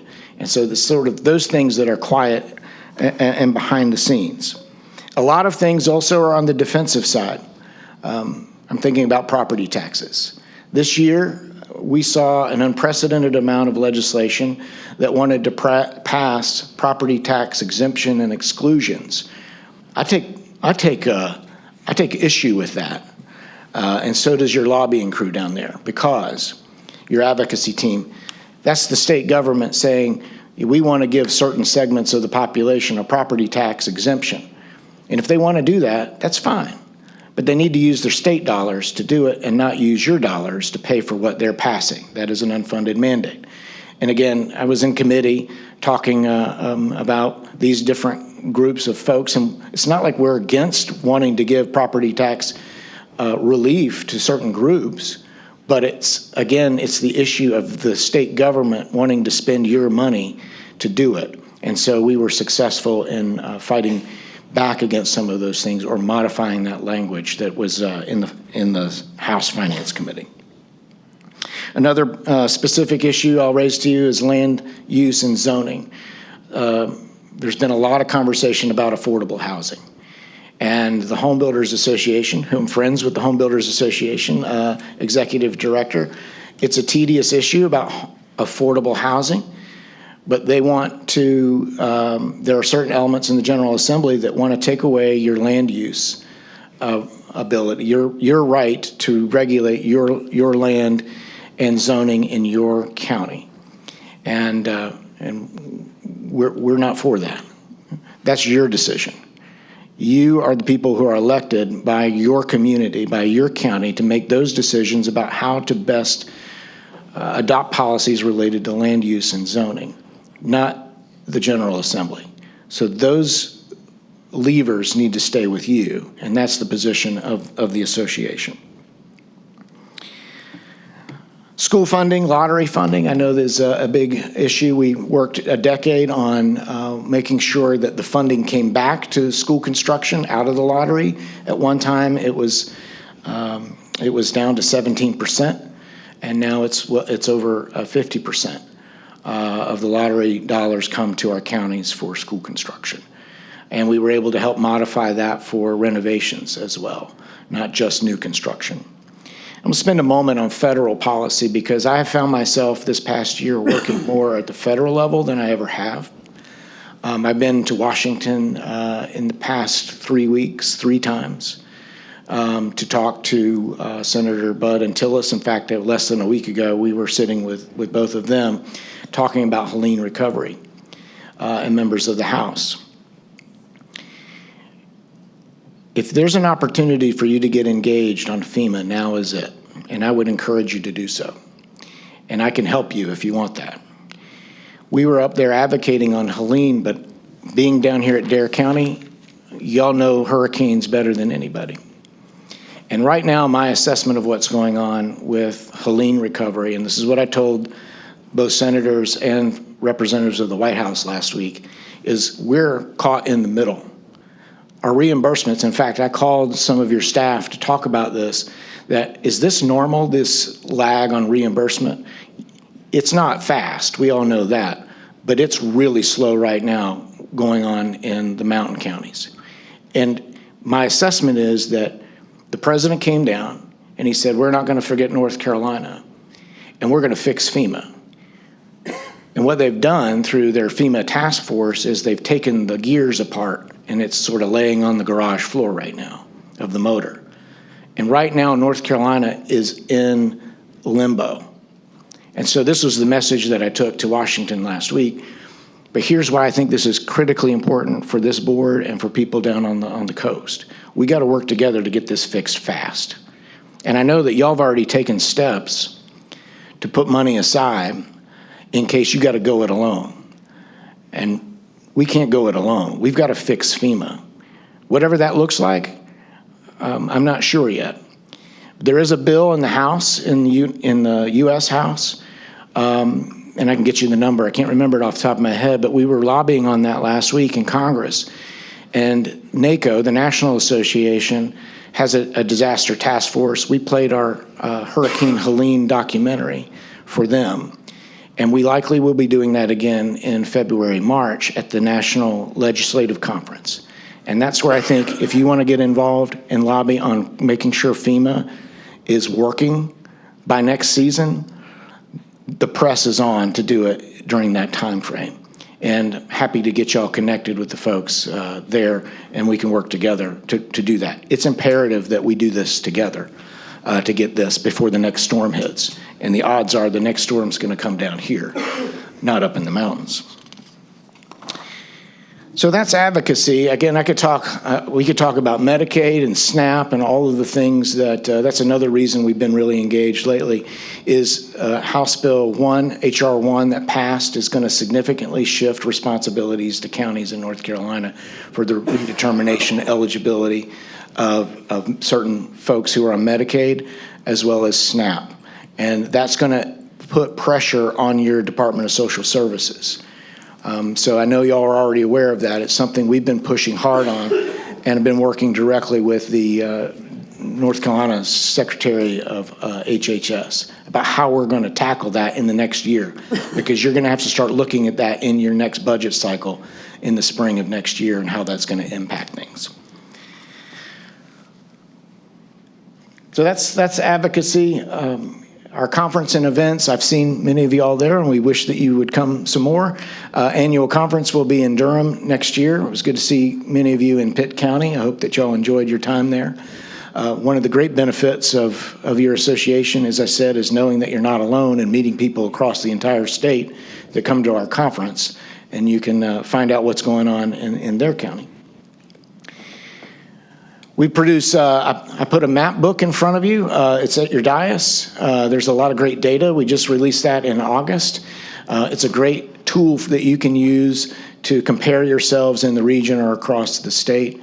But we can also do tailored research. In fact, today we just hired a new director of our research, our past director. She left us because she's now head of the local government commission, Denise Canada. Not a bad person to have over in that spot. But we literally today, our new research director started. So if you got some work for us, let us know. We can get her on that right away.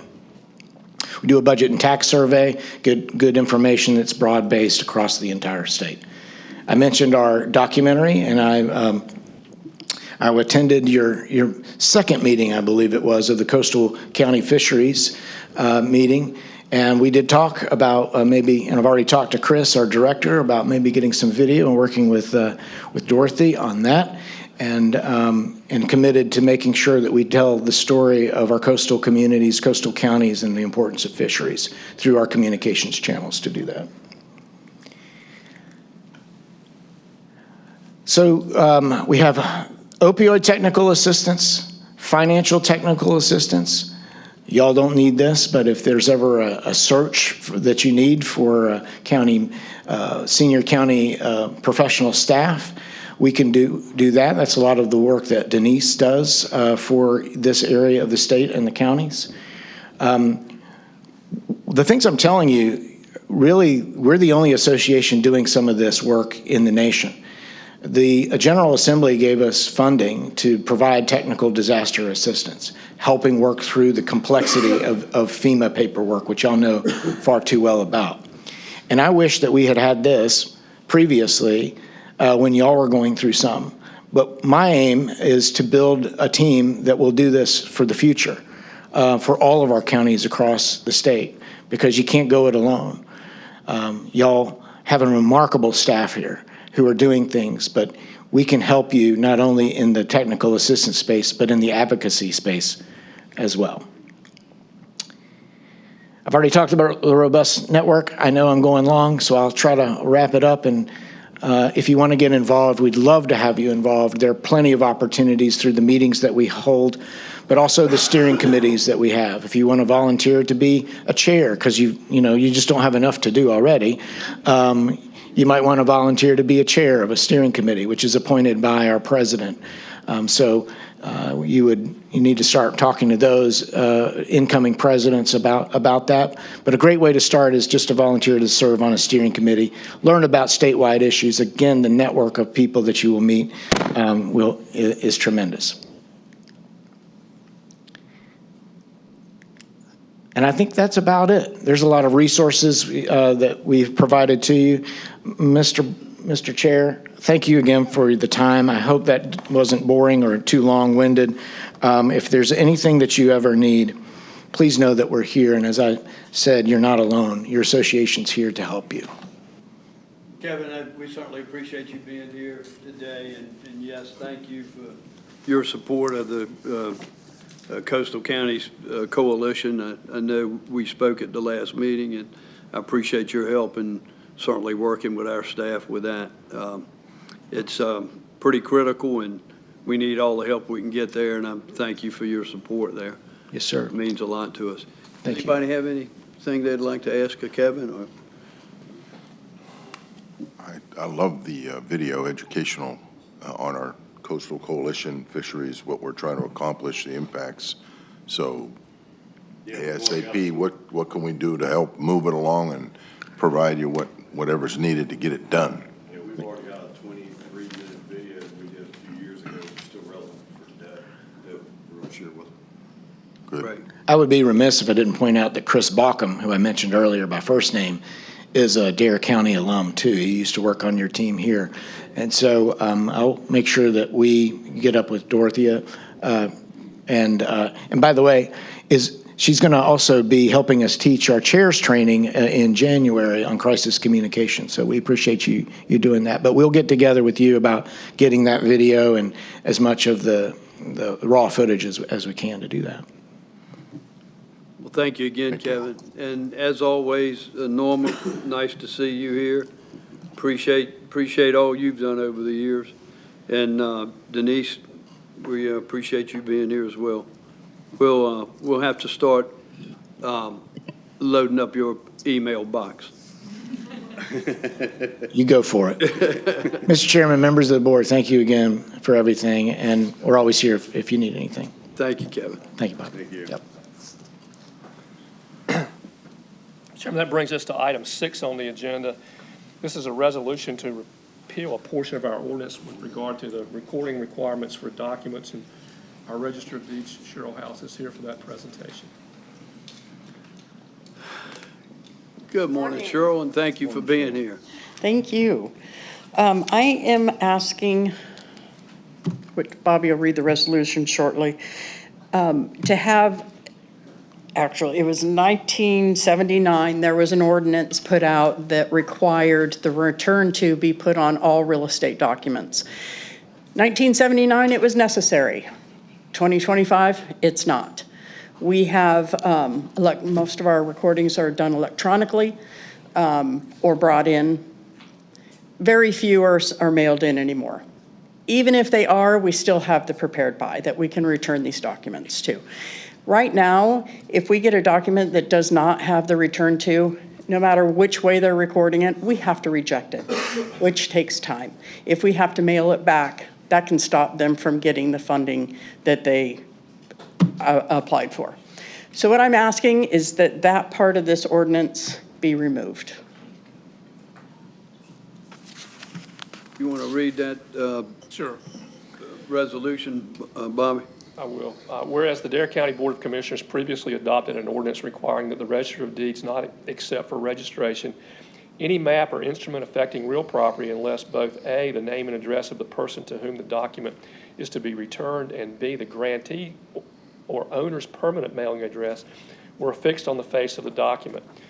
And whereas the Board of Commissioners recognizes that modern recording procedures and electronic filing systems now provide an automatic means for the return of recorded documents, making the return to address requirement unnecessary.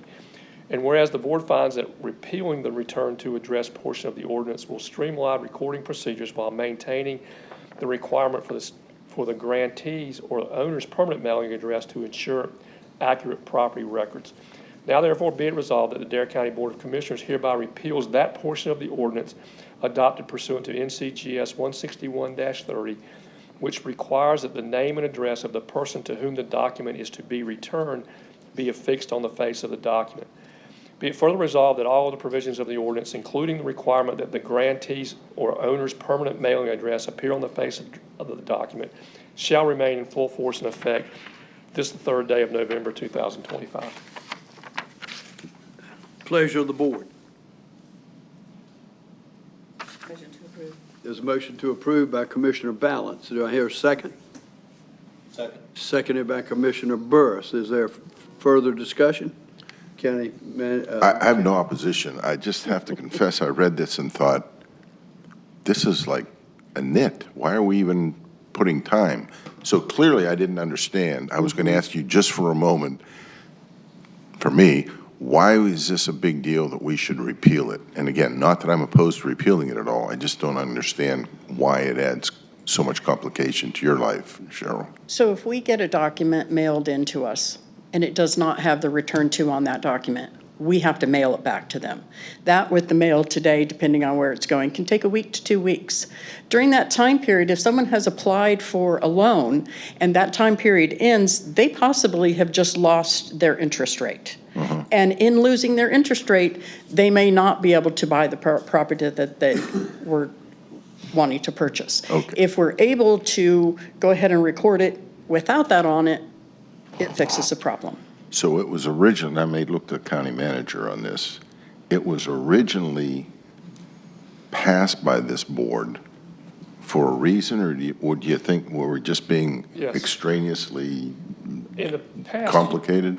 in the past, you didn't have e-filing, so every document Okay. that got recorded, you had to walk Got to it. the courthouse and hand them a piece of Got it. paper. Okay, thank you. Yeah. That's all I need. With All right. e-recording today, it's just really not necessary. All right. Anyone else? Okay, with that being said, those in favor of the motion signify by saying aye. Aye. Opposed, like sign. Motion carries unanimous. Thank you. Chairman, item 7 on the agenda is an update on the Thrive OBX initiative, and Sheila Davies and Amy Montgomery are here for that.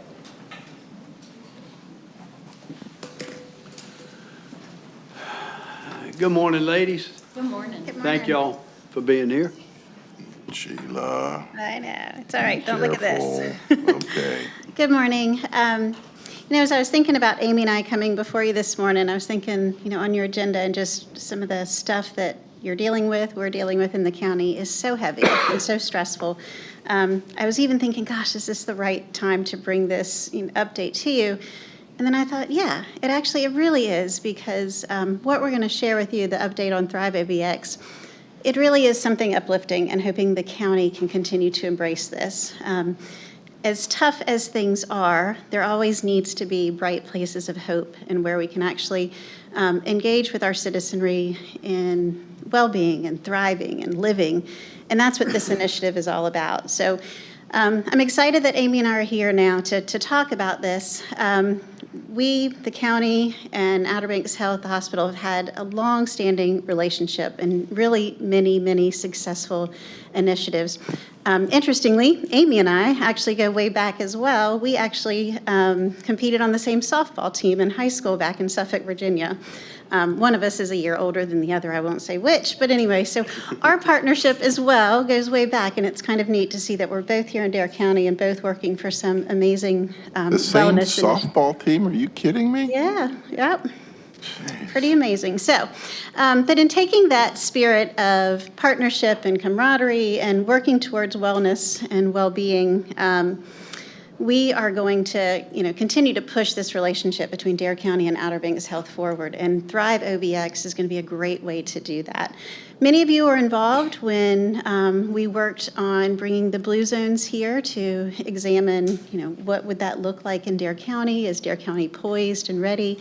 And after some great conversations, initiative, engagement with community stakeholders, taking what the Blue Zones brought back to us after the community assessment and analysis, our committee met and decided, we already are, as you may have heard, kind of a nice shade of blue.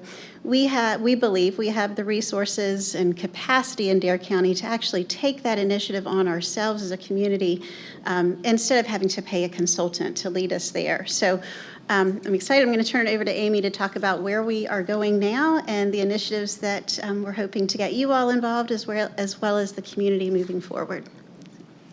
Thank you, Sheila. It doesn't look like you'll be playing softball anytime soon, but one day.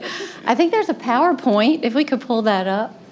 Thank you. And we're on Why Thrive OBX, maybe the third slide. Oh, I have it. Oh, thank you. There we go. Good morning. Thank you for having us this morning. So Sheila got us started this morning in terms of why Thrive OBX. You do recall we brought the Blue Zones experts here to Dare County to do an assessment. Many of you were involved in that assessment. And we did it because, as Sheila mentioned, we already believe that Dare County has so many of the assets of a Blue Zones community, a community it's already been mentioned this morning, that has just really strong assets for fresh and local food, seafood being one, right? As a connected community, a community where there's a lot of social support for one another, a community where there's a lot of connection, a community where there's a lot of ability to get outside and move organically, walk on the beach, use one of our parks, many of the assets that you all protect. So thank you. We decided not to go bring the Blue Zones all the way to town and become Blue Zone certified because we've heard this morning there's a lot of funding needs in our community. And the Blue Zones wanted $8 million to certify us.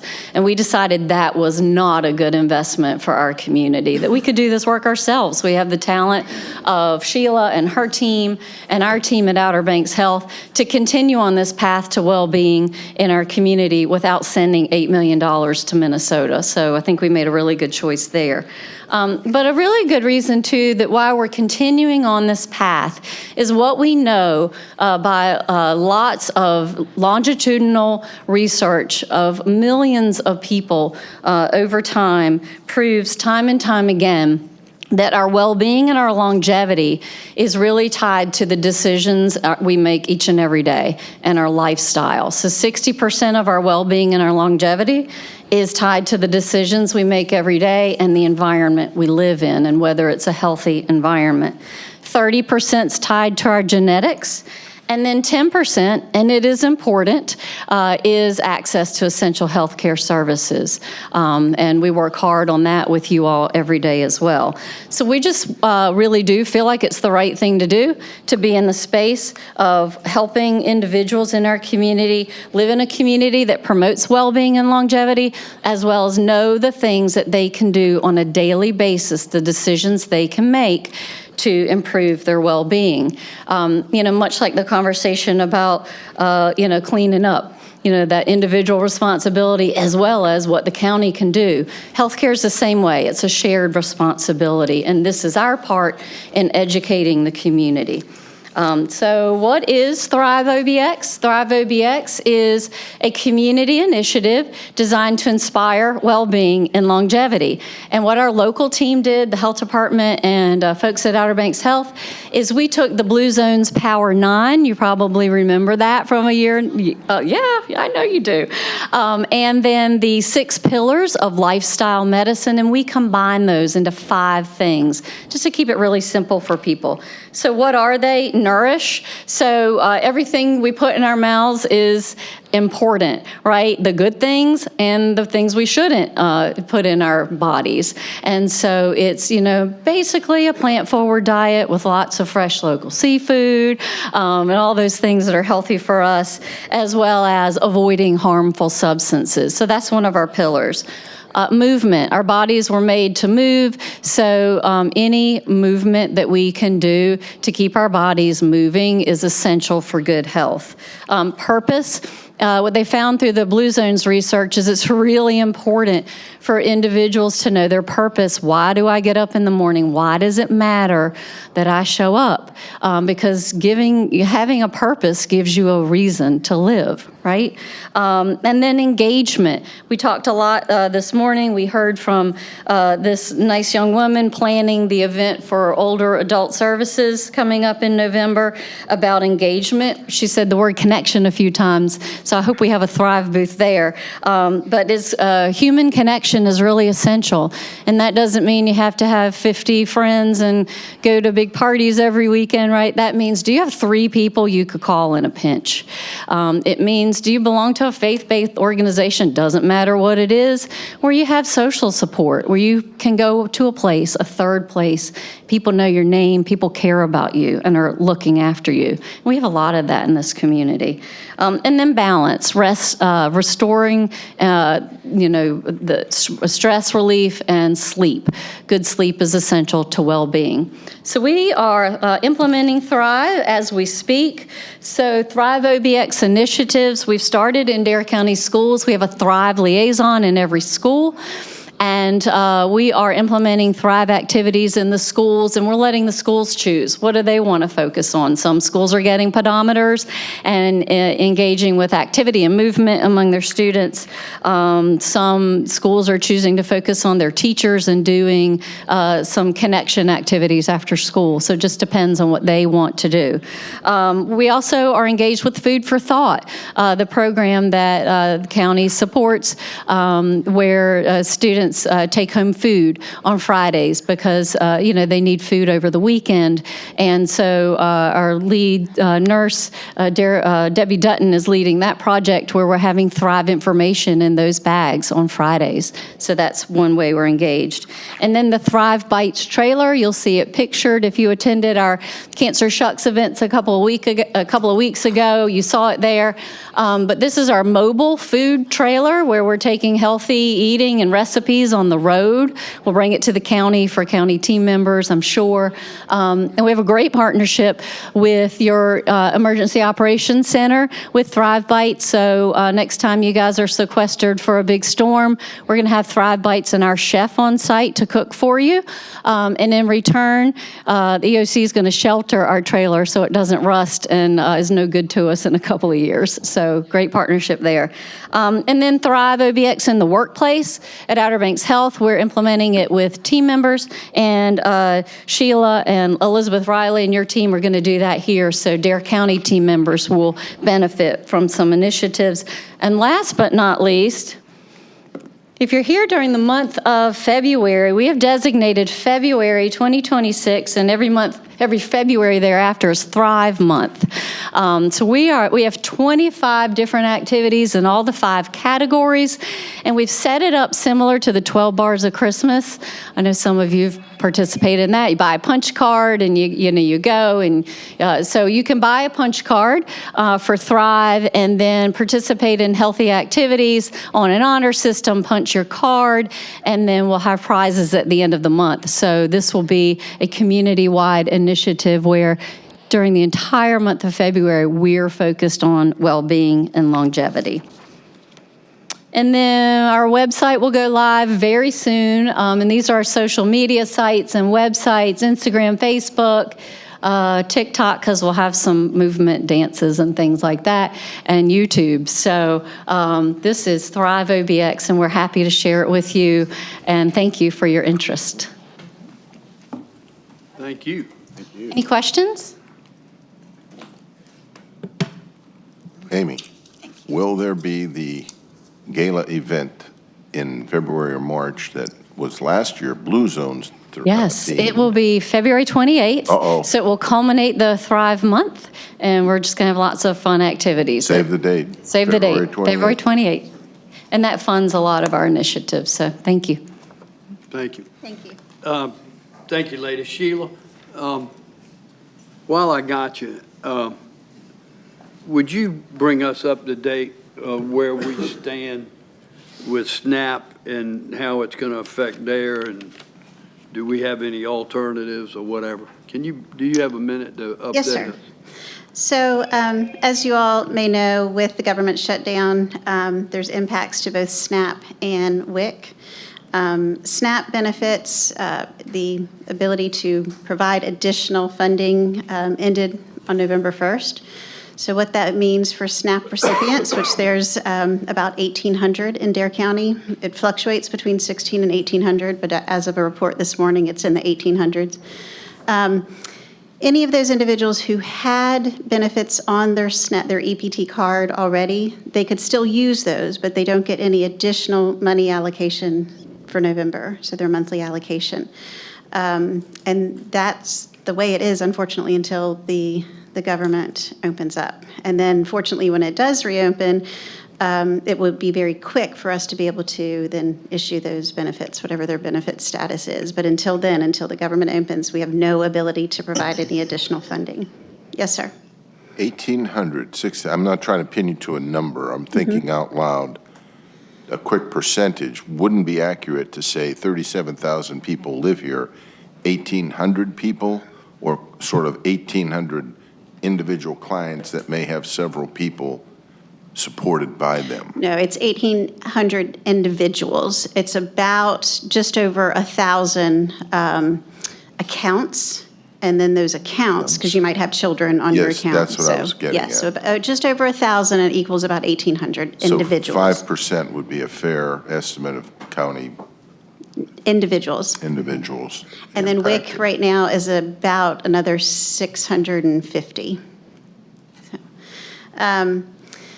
So on the WIC side of that, the WIC is Women, Infant, and Children Program. That's for, basically it's for breastfeeding support, formula support. It's for up to children age 5. Those benefits, it's also federally funded.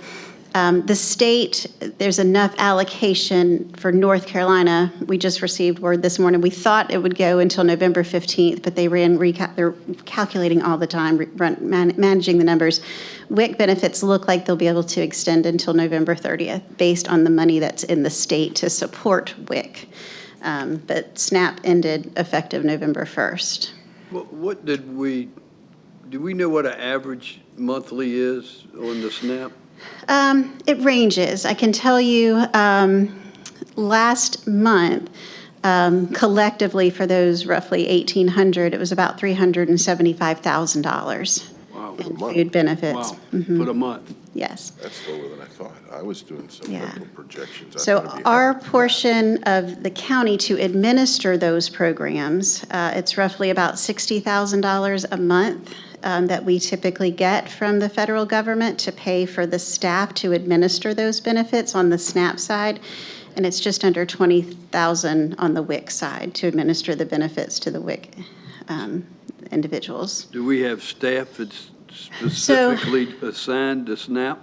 We do. And the tough thing there is their work doesn't stop even because the government shut down. We are still contractually required to accept applications, to monitor the applications, to validate, to make sure that we're only giving benefits away to those individuals who are eligible. That work did not get suspended. So our staff still have the work to do. We just can't give out the actual support. On the WIC side, staff are still, we have the funds right now from the state to keep operating WIC until the end of November. And so, staff are still needed in that role. And even if the government shutdown were to go beyond that for WIC, they can still provide case management. They can still help our families try to find resources. We have been in touch with all of our local nonprofits that either provide aid during gap time or our food banks or those who can assist. We did issue a media release on October 29th that lists all of the different food resources or resources for those who find themselves financially in stress during these times. So that's on the county website, but it explains what's happening at the federal government and then also where people can go, who they can reach out to locally for some support and assistance. If the government goes back in, are those payments prorated? Like, I know sometimes they do that. That's still up for debate right now. Okay. So we don't have a definite answer. So.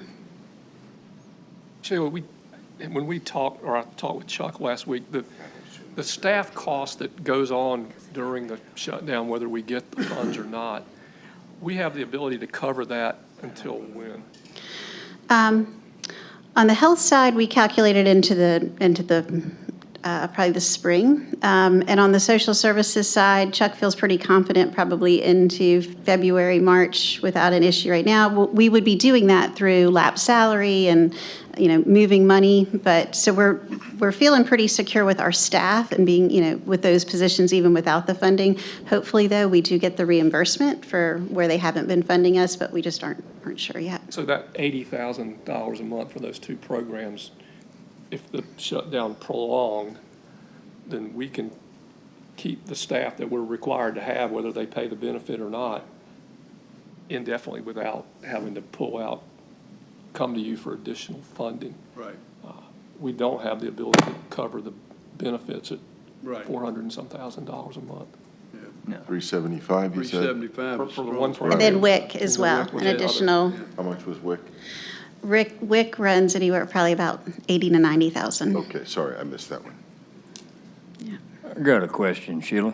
Yes, sir. And maybe you can help me with this, maybe you can't, but I'm hands-on with the Roanoke Island Food Pantry, and obviously now that SNAP benefits are cutting out, you've listed on the website all the resources available. I'd also add there are a lot of our local churches you can reach out to, and there's tons of people willing to help in these type of situations, certainly here in Dare County, and I'm proud of that. But wild game, can we bring that to a food pantry? Do you know? I don't believe you can. I don't know for sure, but I don't Okay, so I don't the think you state, can. is that a state law or a federal? I'd have to get back with you, Mr. Creep. I'm not sure. Okay, because we need to change that, because I could stock food pantries around here with meat through our numerous hunting clubs in the area for long tenured periods of time. I've always thought it was the responsibility of charity to take care of people and not the government anyway. But needless to say, there's numerous resources available, and please come by our local food pantries, and we take new applications, and we'd love to help. Thank you. Anything else? Sheila, thank you for that update on SNAP and work. I really appreciate it, so. Certainly. Thank you. Hopefully, hopefully the folks in DC will wake up. Maybe they'll have an epiphany before the day's over. Who knows? I did hear a credible news story over the weekend that implied after tomorrow's election that either Tuesday night or Wednesday there would be a breakthrough on this. Yeah. And we'll see. But I heard that story. Well, we'll see. Funny how that happens. Yeah.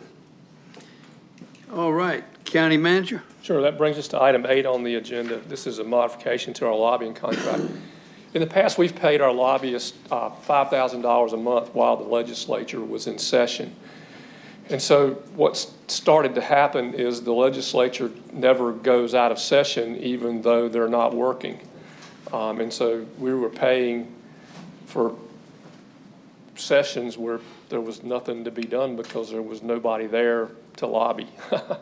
And so we were talking about that, and it was suggested that rather than do it by session, because you don't know when they're going to be in session, you don't know when they're going to come back for 2 days or whatever, that we just go to a lump sum on a 12-month schedule, which is what the legislature seems to be on now. Our lobbying cost obviously would be about $60,000 a year.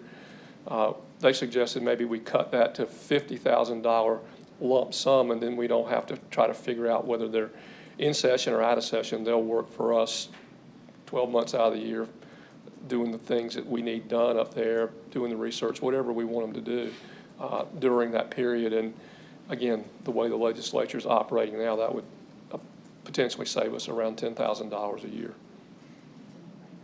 I'd make a motion to approve it. Second. Yeah, there's a motion on the floor by the Vice Chair, seconded by Commissioner Bateman. Floor is open for discussion. No brainer. Well, let me just, this came from them, so I'm really pleased that they're looking out after our interests. But with that being said, the Fishing Coalition, you know, it's been recommended we hire a lobbyist, but that's going to go over like a lead balloon. Just like everything else we're talking to the rest of the coalition about. I've had a conversation with Harry, and he's entertaining this, that we, anytime we have a issue or resolution or whatever, county-wise, that would support the coalition, that he add this to his list of to-dos for us.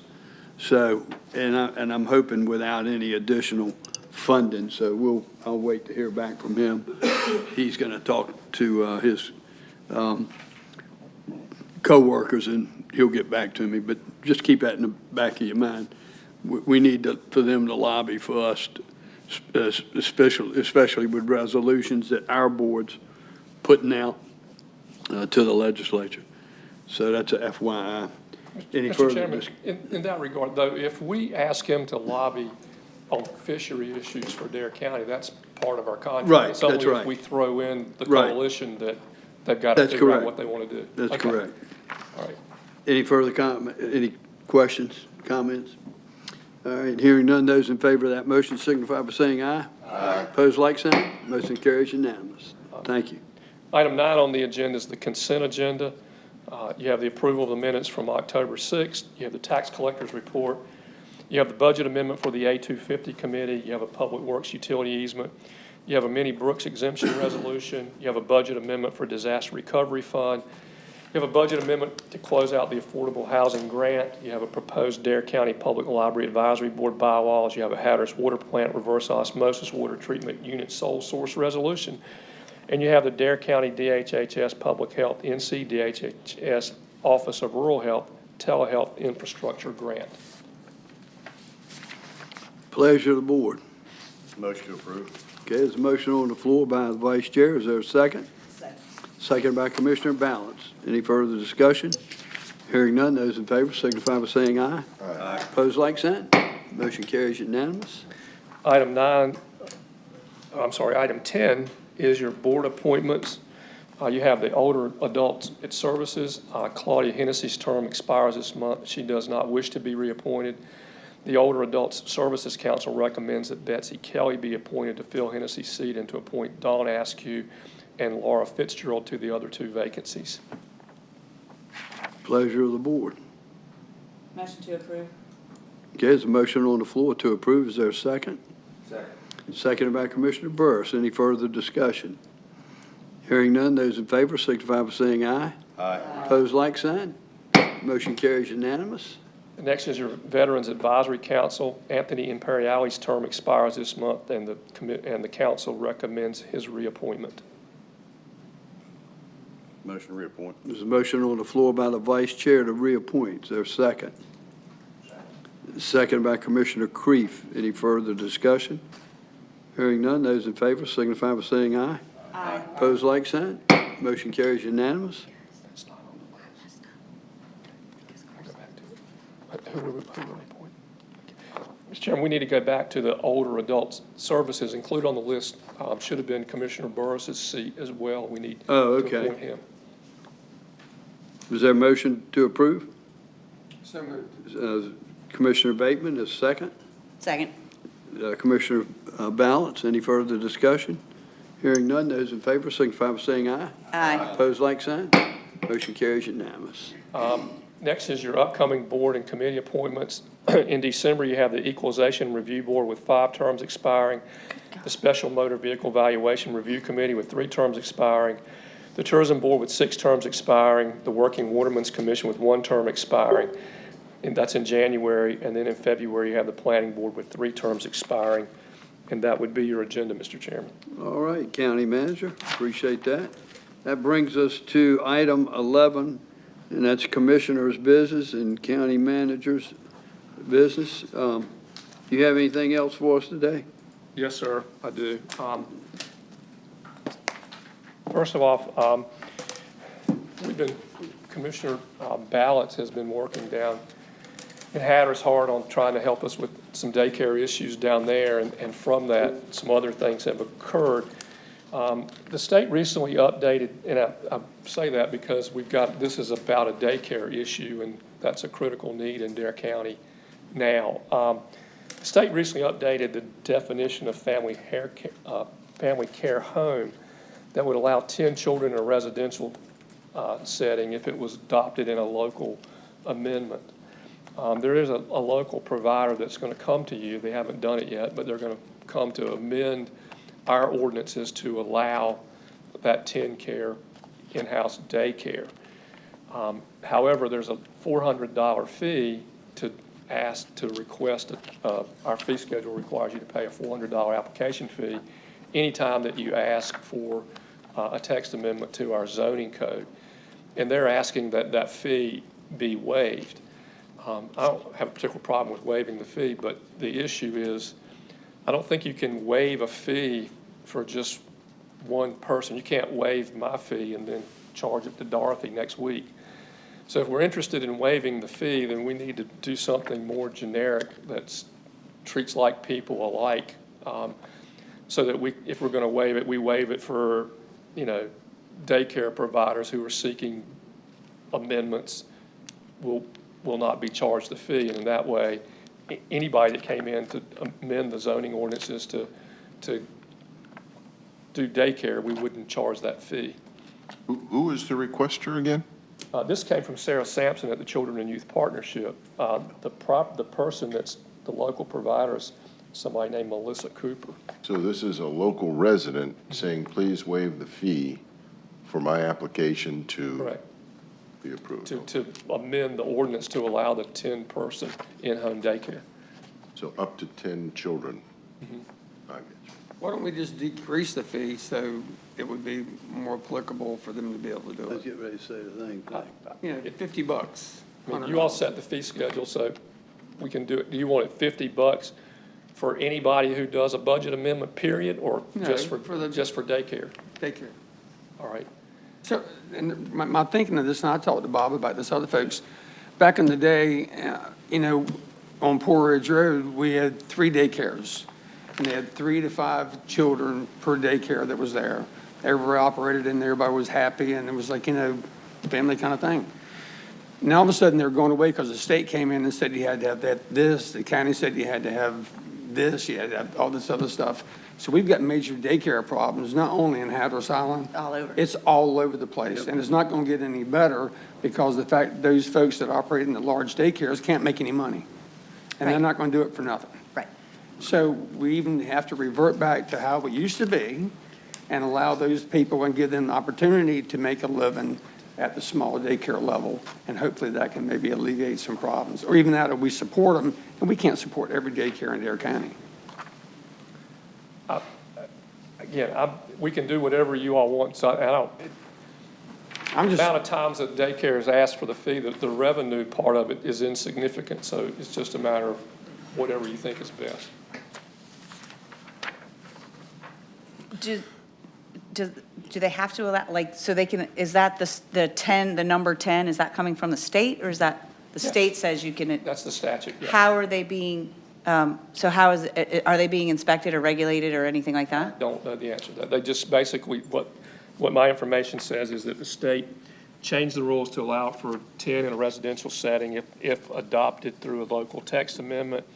The county ordinance currently limits the definition to 8 with no more than 5 of the 8 children being preschool age. So they're asking to change the 8 to 10. I need to think about that more. Yeah, you know, if that, I'm not Well, they opposed. haven't made the application yet. This is, if that's the request is just for the $400 fee. is I don't have any a break problem. 'em, I I don't don't have any- mind reducing the fee. Yeah, I don't mind reducing the fee either, but the change to the ordinance, I'd like more time to. Yeah, well, they haven't applied yet, so I don't know what it's going to say. Yeah, Sheila. Just related to your question, if you're worried about the numbers, being a licensed childcare center, then they are going to be required to be monitored for quality, and there's metrics that they have to meet. That does fall under Smart Start and the part of Children's Youth Partnership to do that quality management piece. So they would be inspected, Because they're licensed, they would be. They'd have to Yeah, I be. would but they'd certainly be think so. allowed to be, their license would allow them to have that many kids in their home? Correct. Okay. Gotcha. They would be legally able to operate. Okay. So nothing changes except the number goes to 10, and our ordinance says 8. Move to reduce fee to $50 for child pre-K. second. There's a motion on the floor by Commissioner Ross. It's been seconded by Commissioner Bateman. Inside joke. Just try to help where I can. Yeah. Any further discussion? Hearing none, those in favor signify by saying aye. Aye. Opposed, like sign. Motion carries unanimous. I put a tax map in front of each one of you. The red lot there, we own all the land.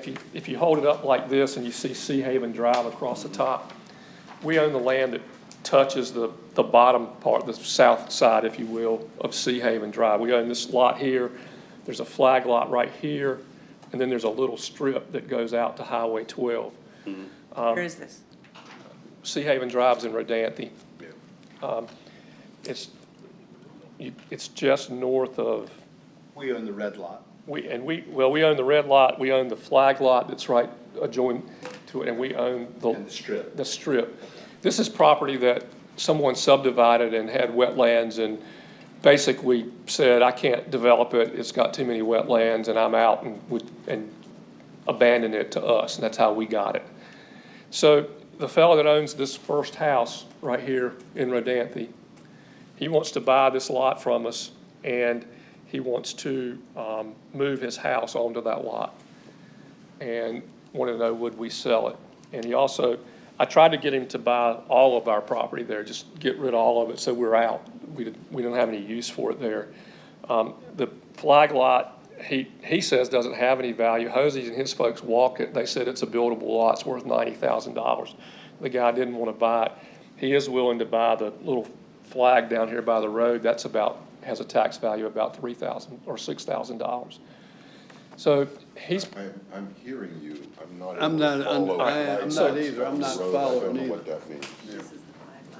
So look, the red lot, and then there's a lot that adjoins, it starts at the canal. If you look, it's got a. It's like Is that the L shape? The L-shaped one. I call it a flag, but yeah, that's the L-shaped lot. And all three lots have road frontage on Yeah, Cedar. and then there's a line, and there's a little narrow strip about halfway down that goes out to the road. That's the strip lot. Sorry, two people talking. Couldn't Sorry. follow. I appreciate it. No problem. That last part, something. All right, so if you look at the L-shaped lot, it narrows down, and then it has a little teeny line where the terminus is. Yeah. He wants to buy which one? And then you start from that line and then go to the road, there's another little strip lot. Yeah. He wants to buy the big lot in red and the strip lot down by the road, which is kind of irrelevant to me. That's not a buildable lot. The only reason he's offering that is because I asked him to try to buy the whole thing and take us out of this property, and so we didn't have to mess with That it. don't make sense. It doesn't make sense. So, but it's a $6,000 strip. He didn't care whether he bought it or he didn't buy it. How much is the How big? much are we asking for the red? 186,000, so 180 for this lot and 6 for the little strip. That's the tax value, so we figured that was the closest to the value. 180 and 6. No, 6 and 180. Yes. Yeah. No. I'm sorry. I'm sorry. I'm kidding. I thought you said 186. My sorry. I'm teasing.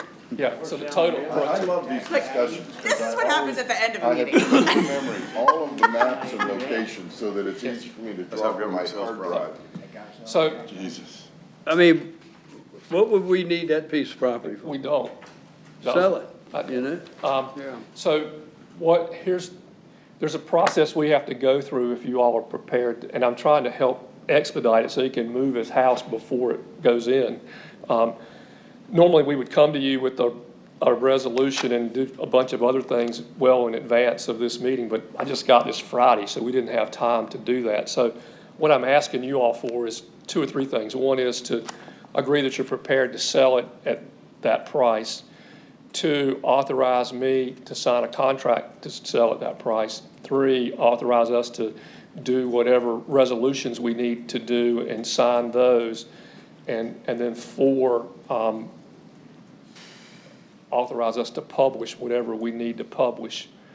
I'm hoping I can do all this ahead of our next meeting so that we can get it done and don't have to wait a whole 30 days. I don't know if we can get through, and I don't know if the statute lets us, but if it does, we'll expedite it. If not, you may see this for some more approvals at the next meeting, but that's what I'm looking for, to try to move this as fast as I can. So he owns that house at the very point of that red? Yeah. His neighbor just south of him. Yeah, yeah, I'll make that motion, Bobby, yeah. with a 1 through 4. And I'll second. All right, there's a motion on the floor by Commissioner Bateman. It's been seconded by Commissioner Burris.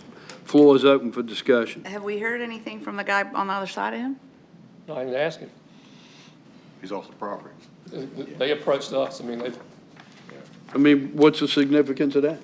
Well, Well, 'cause I'm did that- looking at the lot. Is it subdividable? Should we sell half of it for 90 to Yeah, buy one that's and kind get of- the other I house off think, the well, beach? just from looking at the map, this is typically wetland, and Said it's his wet. highland is just, There's a lot of wetland on that lot. Bobby said you can't get but one house in there from what I'm hearing. that's how it was subdivided, correct? This is a subdivided tract, and that's how it was subdivided. Okay, and let me just finish my last thought there and take over. Okay. You referred to it as a flag lot. That's the piece adjacent to it, So the that's L in the shape. middle. We will sell the red block, we will sell the little tiny strip going out to Highway 12, and we will retain ownership of this L-shaped the lot. L-shape. Wetland. Correct. Well, we'll also retain ownership of the very front lot, right? No, there's only 3 parcels there. One, From the two. ditch to the ocean front. He's getting that other little one. Well, yes, the answer No, is, no, There's a L-shaped lot, then there's another strip, and then there's another strip. no, we. There's a line drawn through there. We only own 1 strip. Well, there's a We own line. the strip that's just adjacent to the Well, road. there's a line in there that makes me believe it's a third piece of property. But If you say it is, There if you are did, 3. Here's the There's 3 that I have. 1, 2, 3. One. No, Yes. no, 1, 2, 3, 4. There's a line right here that makes me believe it's another. I mean, you're telling me otherwise, I'm just seeing what Let I'm me look and seeing. see, I don't know what you're talking about. There's 3 flags. Yeah, but we just own the first flag, the one that's adjacent to the road. He's not referencing the 3 flags. I'm not referencing the 3 flags. And we own whatever's left on the ocean. Come front. over here, I'll show you the line. You sure you want to get involved in this government stuff? There is a line right here between this strip, We this request strip right audience here, all the way there. participation There's for a this line part. right there that makes me believe. This is what happens when you stay That's to a- the end of That's the a meeting. printing error. There's only 1 strip there. Well, and then you should have told me that. It's a I didn't printing know error. it was there. That's all right, I pointed it out to you and proved you wrong. Boys. I guess my concern did these other property owners realize that was available and they just, like, I don't know, They could have done the research like the one fellow. I mean, I get that, but You can't put 2 houses on there. I don't know what the significance of moving to one is. Where are you gonna put it? Right here. I guess, Right there. I guess as far east as he can, He goes back, yeah. as far east I'm as he gonna tell can. you on that map, when you're looking at those GIS, go on there sometime and put your finger on there, 500 feet. It's not a long ways on that map. Yeah, It's a very small little. right. So you think it's not much of a difference, We're not- but it could be 1,000 feet. When we sell it, our contract, it's whereas, however it is, no warranties, no nothing, no representations about anything. They gotta do their own due diligence. Well, let me ask you this. Is it worth having our folks look at that red piece of property and see if it is subdividable and can be a house built on each of the piece that's subdivided? I can, So that if that person south of the one that's wanting to buy wants to move their property. I can have them, I'll tell you that what I would think is this property was subdivided. As you look at your map, it has the pieces we've talked about. It has this piece, and then it has 4 oceanfront, what used to be buildable oceanfront parcels on the oceanfront. See those lines that go out into the ocean? Yep. So a developer came in and subdivided this property to get as many buildable lots as he could. And the only way he could make this lot buildable was to do, if he could have gotten more lots, he would have done more lots. Right. Then, I'm guessing. I mean, I can have it evaluated, but that would be the likely scenario. My question was just curiosity. Yeah, I mean, I'm not pushing that, but I'm just You're not gonna be curious. able to get 2 septics for 2 separate smaller lots that close to the ocean, So, that close together. I yield to the pleasure of the board. I don't care if we sell it. We ain't using it. Do we have we had a motion have a for the motion. 1 Yeah, we through have a 4. motion and a second. Who did that? Oh, that's right, we did. So we did. We had, So we just need to vote. we had a motion and a second, that's correct, sorry. All right, those in favor of that motion signify by saying aye. Aye. Opposed, like sign. Motion carries all unanimous. right, then I have 2 cleanups. One, we have a software agreement that you all approved. It's with the University of Utah at your last meeting. They've sent it back. They've added some identification numbers and some paragraph renumbering, but they've changed nothing on it substantively. And they've asked us to re-sign it, and since it's not exactly the same as what you approved, I'm asking you to approve it with those identification numbers changed and allow me to sign it. It just doesn't change anything, it's just an edit. Doesn't change anything. Motion to approve. Okay, there's a motion on the floor by the Vice Chairman to approve. Is there a second? Second. Second by Commissioner Burris. Any further discussion? Hearing none, those in favor signify by saying aye. Aye. Opposed, like sign. Motion carries unanimous. And then finally, I have one of our favorite kind of contracts, one that's non-negotiable. We either accept it or we don't. This is with Blue Cross Blue Shield. It's a data sharing memorandum of agreement where we share data with them, they share data with us. And it has all the privacy things in it. For our protection, if you will, there's a 30-day out, so we can cancel it anytime we want. We're not locked into it forever. But it does have some things we wouldn't normally agree to, like the venue for any disputes is in Wake County and things like that, that we typically wouldn't agree to in a contract. But if we want to do this, we've got to do it this way, and we really don't have any choice because we need to share the data with Blue Cross Blue Shield as one of our providers. And so it's a multi-year contract, so I need your authority to sign it. Sounds like we ain't got much of a choice. You're right. So moved. Motion on the floor by Commissioner Balance. Is there a second? Second. Seconded by the Vice Chair. Floor is open for discussion. Hearing none, those in favor signify by saying aye. Aye. Opposed, like sign. Motion carries unanimous. And Mr. Chairman, you need a closed session whenever the appropriate time is on. Yes, sir. Public Information Officer, Ms. Hester, do you have anything for us? No, sir. Nothing at all? Not even the green light? No.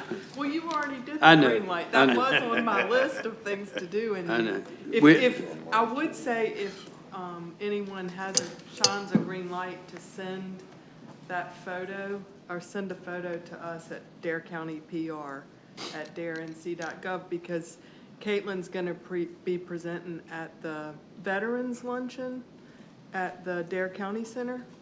And so many of our veterans might not get out. What's the date of that? I'd have to let you know. Okay. I'm pretty sure it's Monday, Dorothy.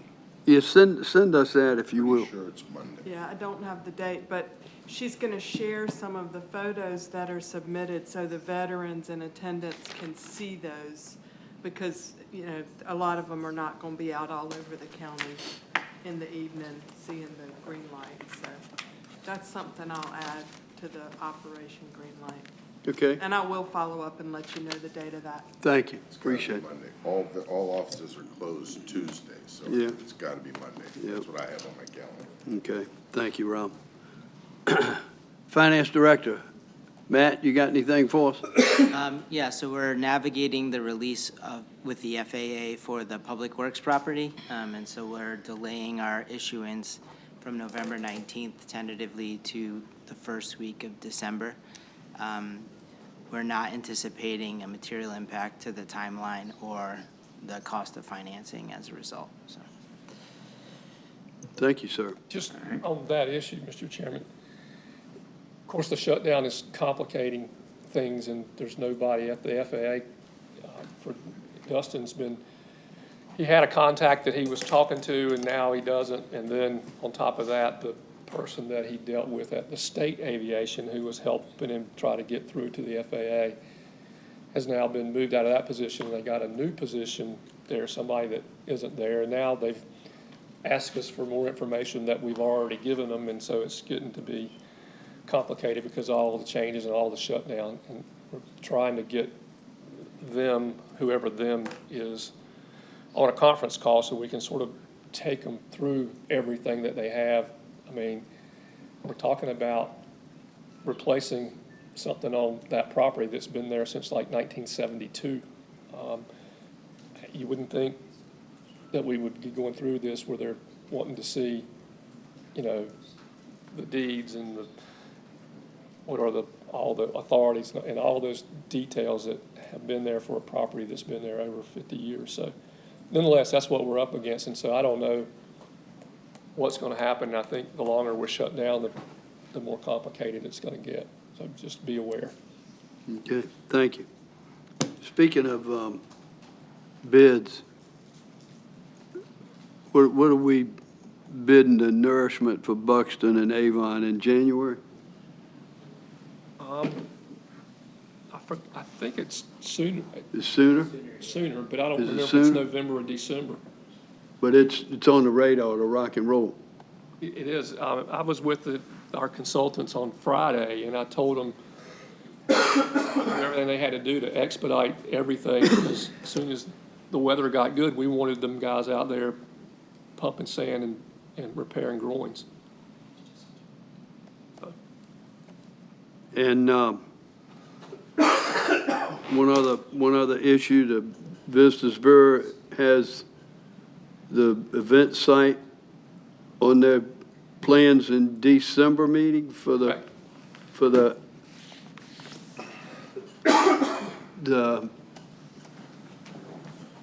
sport that you hit a plastic ball with. I'm not gonna use the P word in public, I'm not doing it.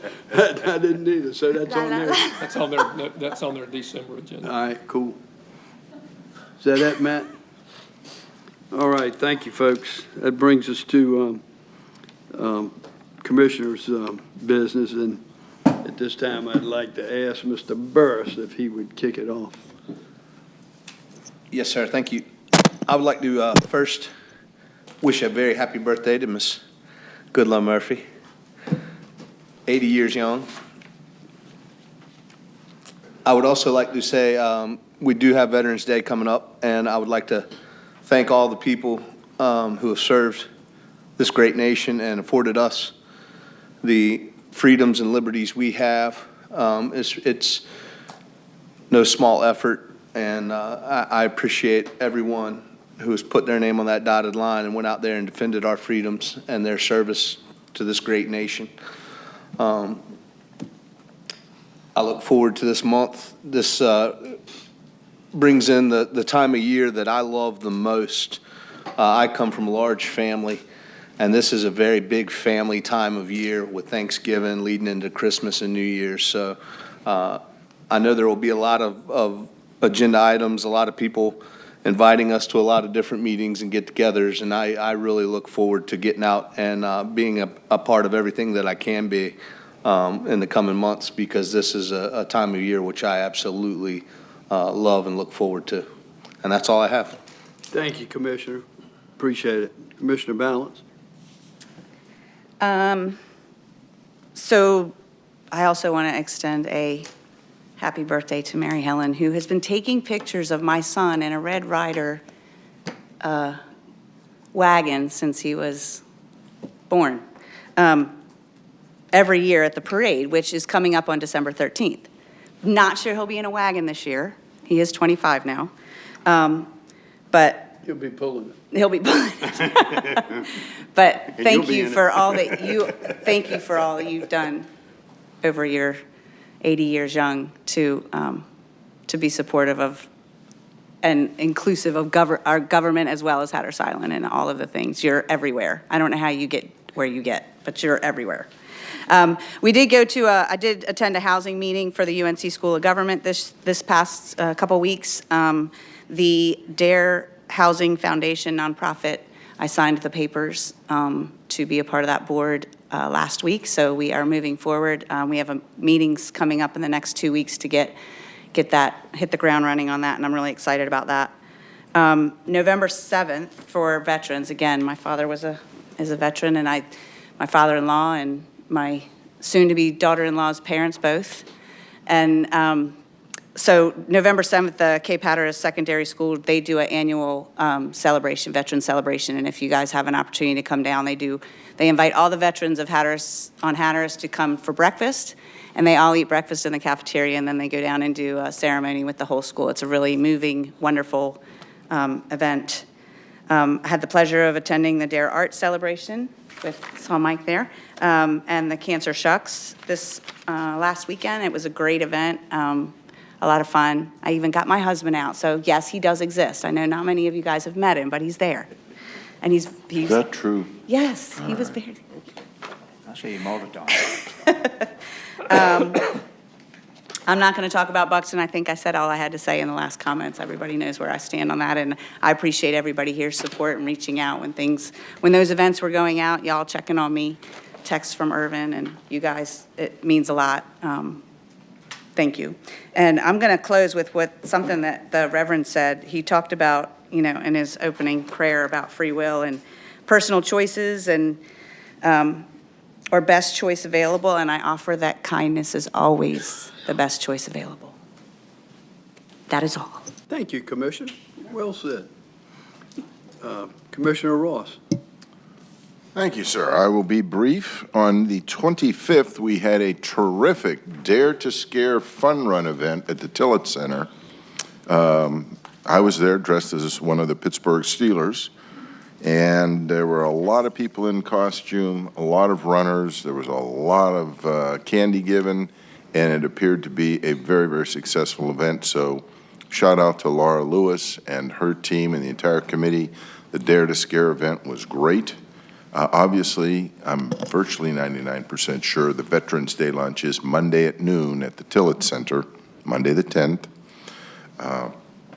We also had a very successful, I just checked with Amy Montgomery earlier, the Cancer Shucks sort of dinner dance auction fundraiser raised about $80,000, she told me, for the OBX Cancer Center and to continue to provide services so critically needed for those dealing with and fighting through their battles with cancer. Mary Helen, I know the secret. You have superpowers. That's how you do it. None of this chemicals or anything else. You were just born with superpowers. So I've answered the question. Case closed, full stop. And lastly, on a sad note, the Nags Head Golf Links community lost a very dear friend and a dear friend of mine, young guy, just turned 60, Tim Schisler, and I wanted to send my sympathies and condolences to his family and all of his friends. He was a part of our tournament team on Friday against the North Currituck Club. We were at the club Friday night having dinner and bemoaning the fact that we had gotten whipped pretty good on Friday, but by God, Saturday was going to be revenge. And an hour after he left the club, he suffered a massive cardiac event and passed away. And it stunned us all. So, Yeah. Rest in peace, Tim. That's all I have. Thank you, Commissioner. Vice Chairman. Thank you. Once again, I join the rest of my fellow commissioners. Mary Ellen, happy birthday. You have been a guiding light for all of us here. And we look forward to every time we have a conversation with you because you do treat us fairly. And we cannot thank you enough for that. And cannot thank you enough for the service you provide, not only for Hatteras Island, but for all of Dare County. And from my heart, happy birthday. As I said, we have Veterans Day coming up. I want to thank all of our veterans. And coming from a long family of veterans, from myself and also from my wife, we also recognize that a lot of times our veterans get a lot of thanks, but the families they have behind also suffer and sacrifice in the same ways. So I would also like to thank our veterans' families on this Veteran Day as well. We've got a few things coming up in our fisheries. One thing that they've just put out, the North Carolina Division of Marine Fisheries, on Tuesday, November 4th, they will be reviewing documents provided for the marine fisheries and changes to the sheephead management, and prompted by requests from 3 separate meetings of the Marine Fisheries Commission. Member Tom Roller cited concerns of the current recreational limit is too high. So they will have a meeting on the sheephead, and also coming up on Wednesday, November 5th, at 6 p.m. at the Washington Civic Center in Washington, North Carolina. They will be having a striped bass informational meeting, and that will be presented for the Striped Bass Amendment 2 informational page, the Striped Bass decision document, and analysis of the Neuse and Pamlico rivers, and striped bass data. And So that will be coming up too. They'll have an online meeting tonight at 6 o'clock, also to address the CBAS webinars.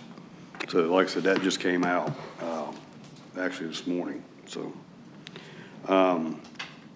also coming up very shortly, December 1st is a due harvest reporting requirement. Will impact recreational and commercial fishermen. The state law will now require any person who is recreationally harvest a red drum, flounder, spotted sea trout, striped bass, or weakfish to report that harvest to the North Carolina Division of Marine Fisheries. Wait, one fish? Even if you catch one of those fish, yes. Rec or commercial, any fish, if it's one of them species. Yep. And you're, as a recreational fisherman, this is the first time they're asking you, making it mandatory that you report your catch. Mary Helen, this has got to stop. We need the power of the press here. This applies to the coastal fisheries waters, joint fishery waters, and inland fishing waters adjacent to the coastal and joint fishing waters. So basically, if you catch any of these fish, you've got to report it, and it's an online thing. Additionally, it requires anyone holding a commercial fishing license who is engaged in a commercial fishing operation to report all fish harvested to DMF regardless of sale. So it goes even beyond your trip tickets. And here is the attempt to take data Right. and manipulate it even more, because why, so now a commercial fisherman has to report it twice. They have to report it when they get it to the dock from the fish house, and they have to report it themselves. I think only if you harvest it, not release. So it's, the way it was told to me by Chris Lee, because I asked specifically about my nets. Yeah, you have to land the fish. Yeah, you gotta land them. So everything else still goes on just the trip tickets, like when you take it to the fish house. It really, the main thing is the recreational side. They're gonna have to report every fish they harvest now. And you go online and do it. Yeah, just like the Wildlife Outdoors app for hunting deer tags now is online, that's the same, similar situation. Yep. So if I'm surf casting at the inlet, and I catch one of them bad boys, I gotta report it.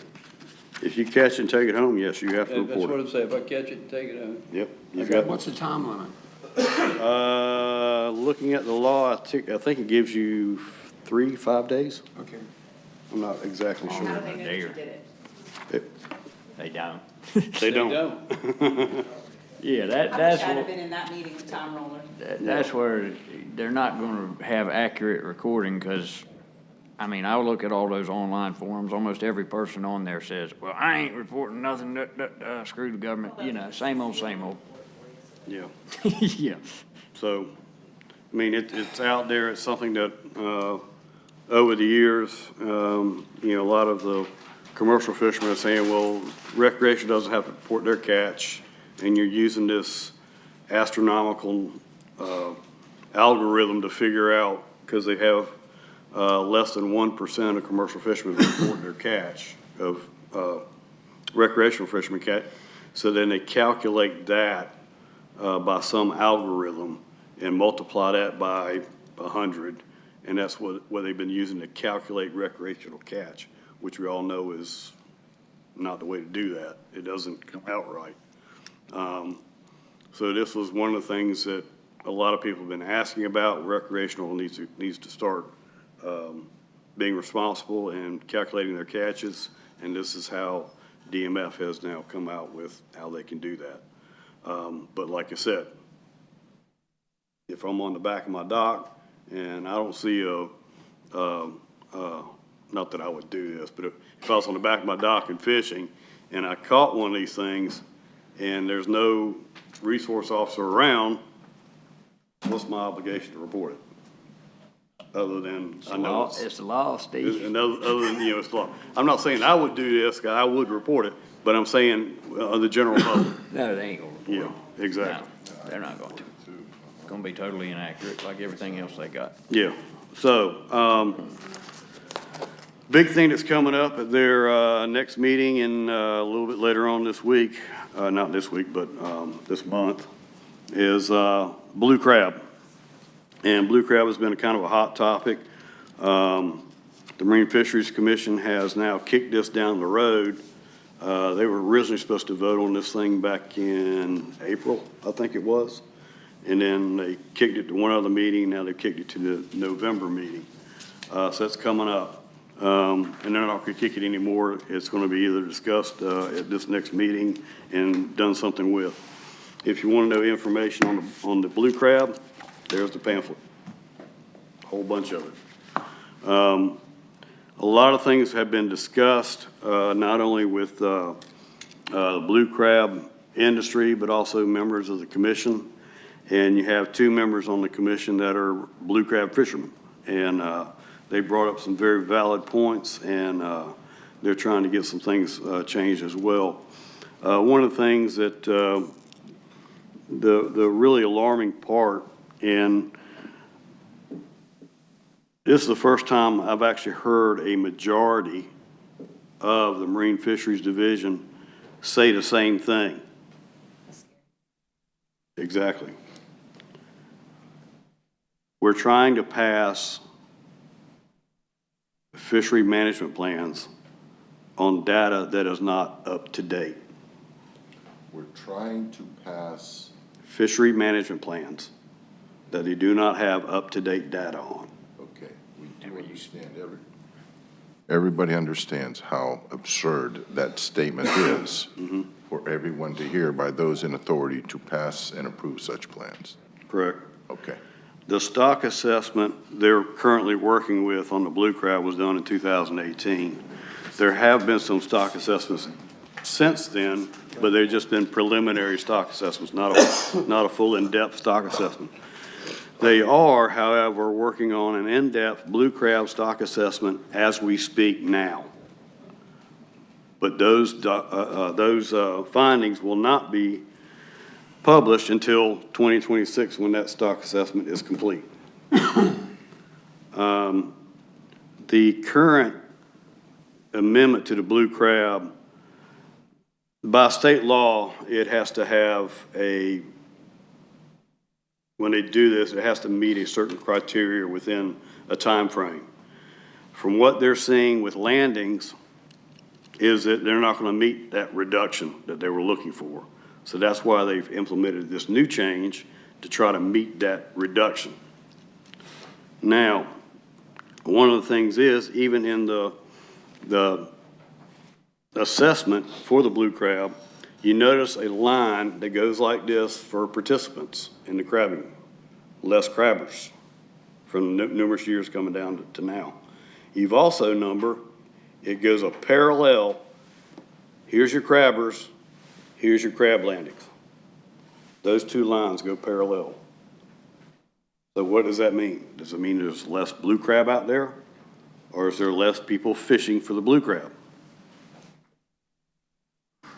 All the stocks assessment, all the fisheries guys out there doing crabbing say it's coalition because you have less effort, you're catching less crab. There's still crab out there, they see crab all the time. One of the things also they brought up was to do a stock assessment on the blue crab. They do some pots, but their main focus on how they catch the crab and count them is through trawling. Nobody trawls for crabs. Everybody say you don't trawl for crab. And so those numbers, and they asked them about the trawling, and they say, well, they use the exact same net size, the exact same speed, and the exact same spots. They always do the same test in. As you know with crabs, they move. And they don't stay in one area. Also, another thing that the biologists did not come up with in their data was water conditions. They did not sample for toxicity, did not calculate for occurrence, did not calculate for salinity, did not calculate for temperatures, and also did not have hypoxia data. all of those coincide with where your crab are and where they're not. So, also, I know you've heard me say this several times, and I'm gonna say it again because this was actually brought up by one of the members on the North Carolina Division of Marine Fisheries Commission. He asked point blank several meetings ago and brought it back up in the last meeting as well, to have their biologist to ride with him on a boat to show him the fishery. They have refused to do that. So, with that, they are requesting a possible 5-month closure of the fishery. And they're also looking at a and/or 10 bushel limit of the fishery. In both cases, that would devastate our blue crab fishermen. So we have put this, I've put this resolution together with the help of our public information officer and her staff. And I would like to make a motion that we adopt this. And County Manager, could I get you to read the resolution, please?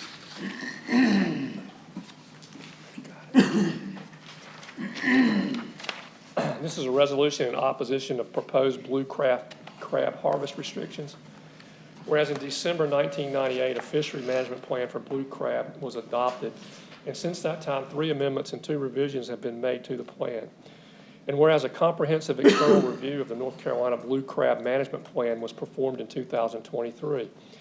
And whereas the most recent compiled biomass stock assessment was completed in 2018, and the North Carolina Division of Marine Fisheries has advised that it is currently working on a new blue crab stock assessment, which is due in 2026. And whereas biomass stock assessment of the blue crab was calculated by trawling, and blue crabs are caught more productively by pot fishery. And whereas many of our crabbers have invited NCDMF biologists to ride along and observe the fishery as they are working, however, the NCDMF has refused to entertain this concept of fishery management data collections.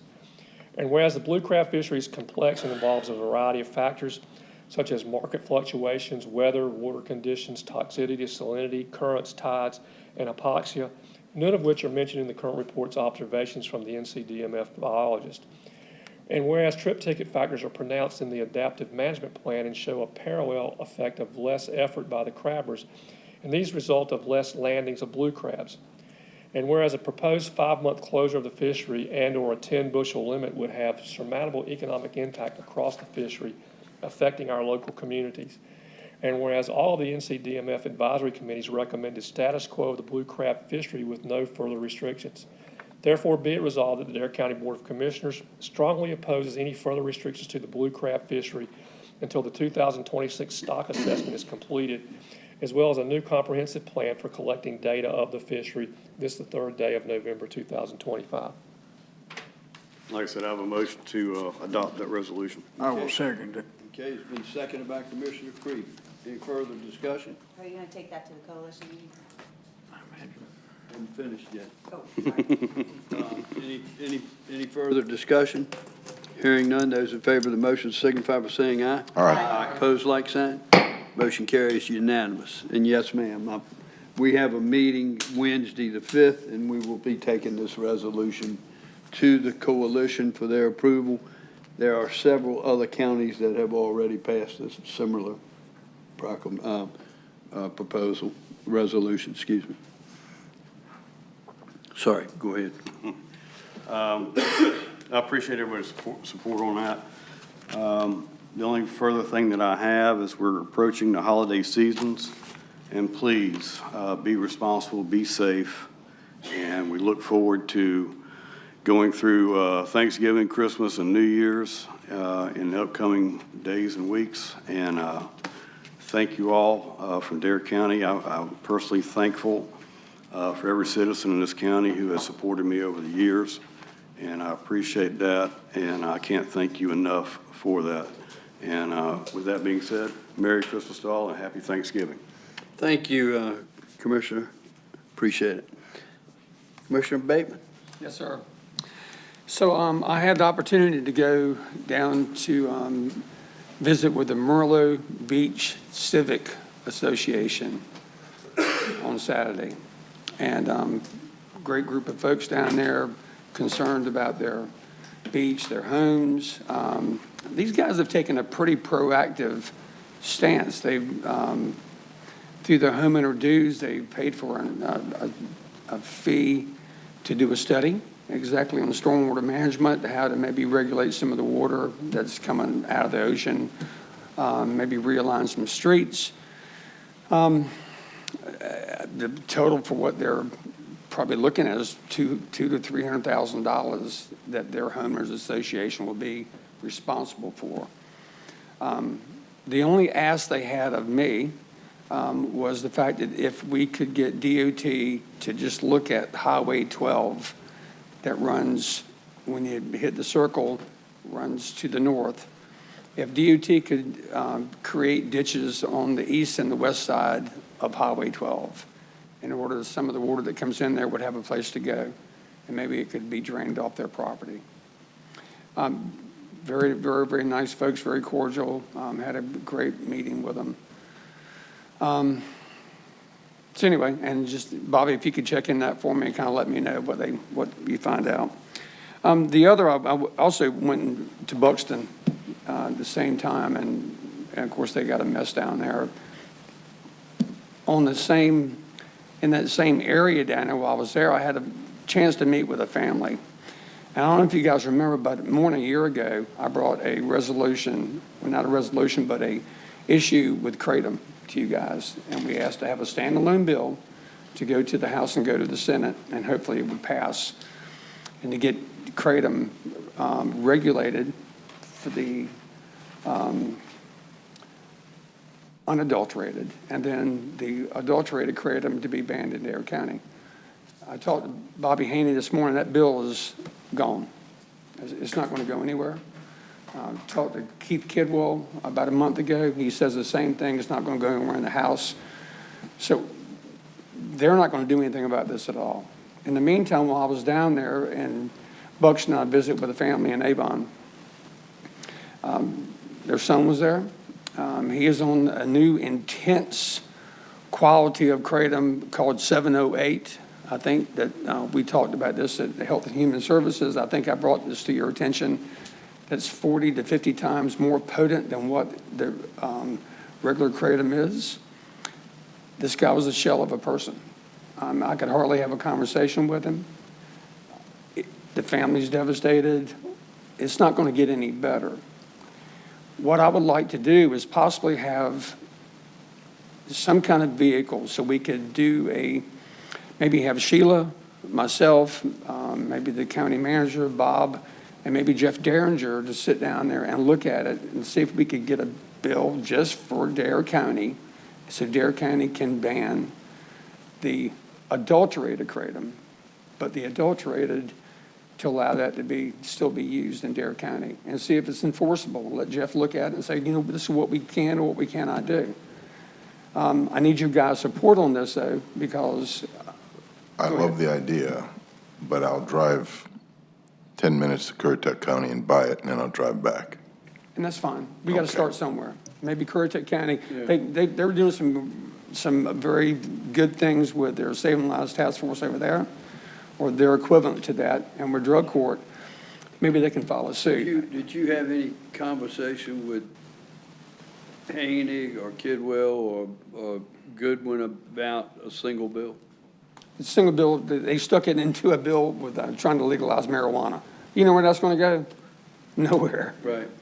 And so this is something that it's not going to go anywhere unless we do something in Dare County. I had a conversation this morning with Sheila about it, and she suggested maybe having a group to sit down and look at it and say, hey, this is maybe what we can do.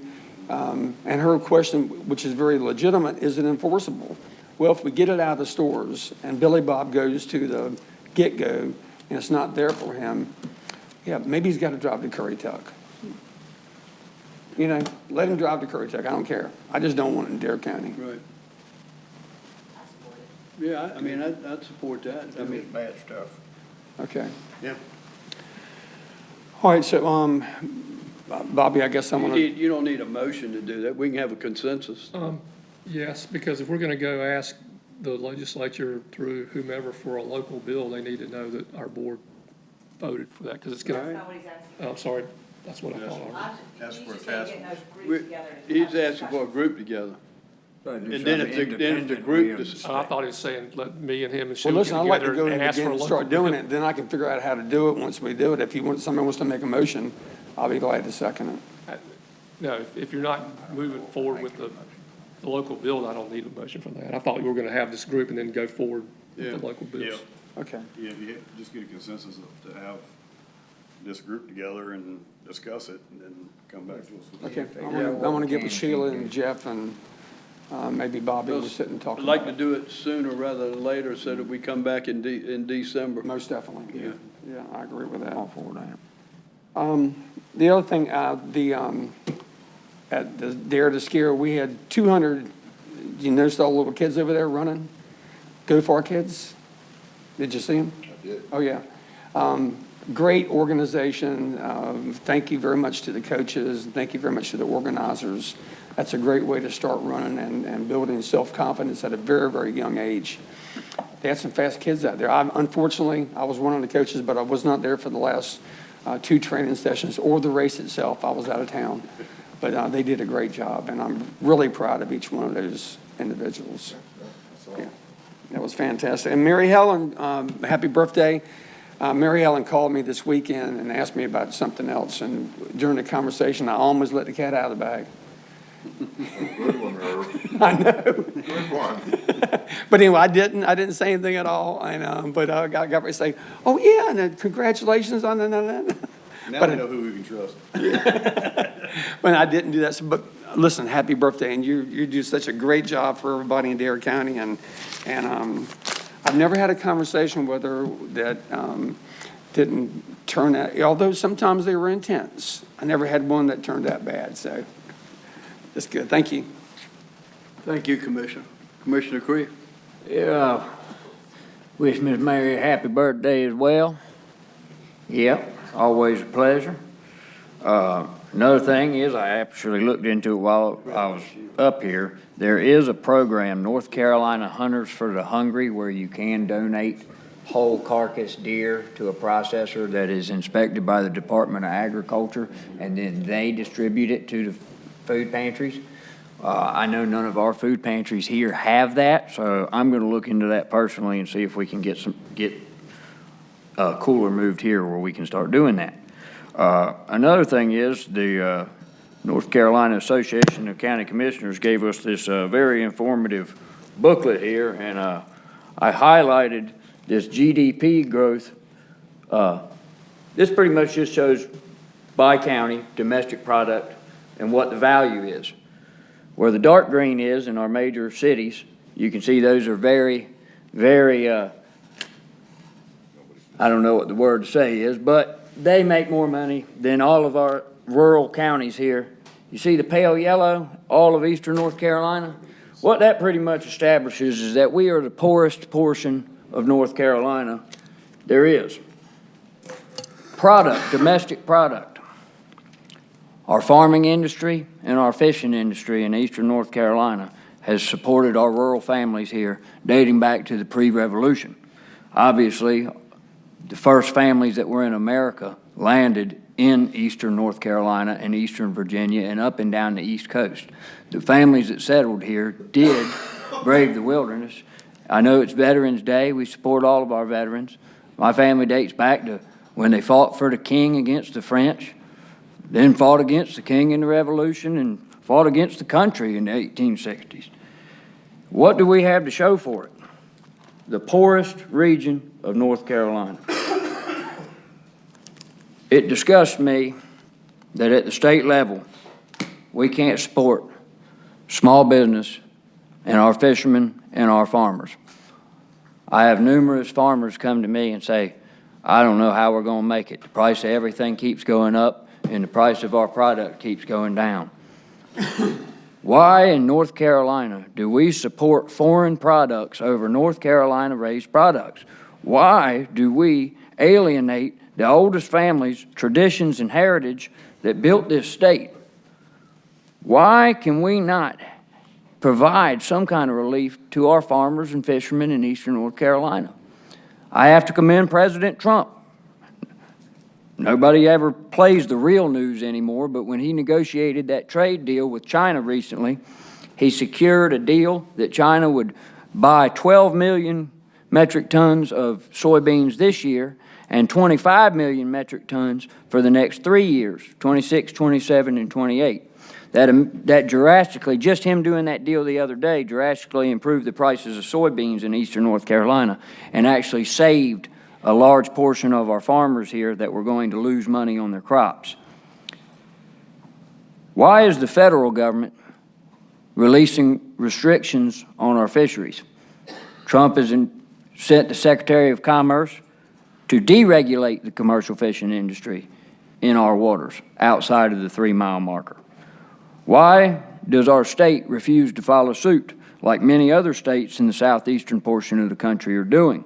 Instead, we have a Marine Fisheries Board that now seeks to destroy our crabbing industry at the end of this month, which is one of the last fairly leniently regulated fisheries we have left. It is also one of the most expensive commercial fisheries to get into. A pot on average costs around $50.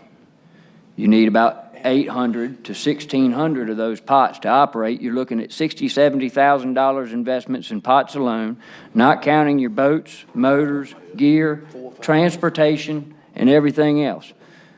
If laws are put in place, not laws, should I say, proclamations are put in place like a king that would then relegate our crabbing industry to little to nothing, what are these fishermen supposed to do who don't have college education? They've poured their entire lives investing into their craft and into their product. They got $70,000 worth of pots that are worthless now. Their boats, their motors, worthless. Everything that they have, by the result of one proclamation, can ruin their entire lives. It is a disgusting thing that we've done in the state of North Carolina where we have alienated some of the oldest families that really built this country. And hopefully our legislators in Raleigh can advance new legislation to either remove commercial fishing out of marine fisheries. And I know that Bob and our new alliance there is working on that with some of our legislators from eastern North Carolina, and they're doing a fantastic job, by the way. I just can't see why. Why are we just destroying eastern North Carolina? We're destroying it. There's the map right there. Look at how poor it is compared to the central part of the state. It's disgusting. And do better. You know, this is shameful. It's shameful that all these counties, bottom five counties in GDP, Jones, Gates, Camden, Hyde, and Terrell, all eastern North Carolina. Bottom 5 in the entire state. It's disgusting. So with that, I would ask our legislators to do better and to please give us some relief from the overregulation that is literally ruining our lives. Thank you, Commissioner Creed. Well said. Well said. I'll follow up with a couple of things. The feds, once again, are knocking at possibly our door to open up offshore drilling again off our coast. And typically in the past, for numerous years, this board has been opposed to offshore drilling. I'd like to ask the board if they would approve another resolution. Just we'll modify the one that we have with a current date in opposition to offshore drilling. And I'll make that in the form of a motion. Second. Seconded by Commissioner Balance. The floor is open for discussion. Hearing none, then those in favor of that motion signify by saying aye. Aye. Aye. Pose like sign. Motion carries unanimous. Thank you all for doing that. I very much appreciate it.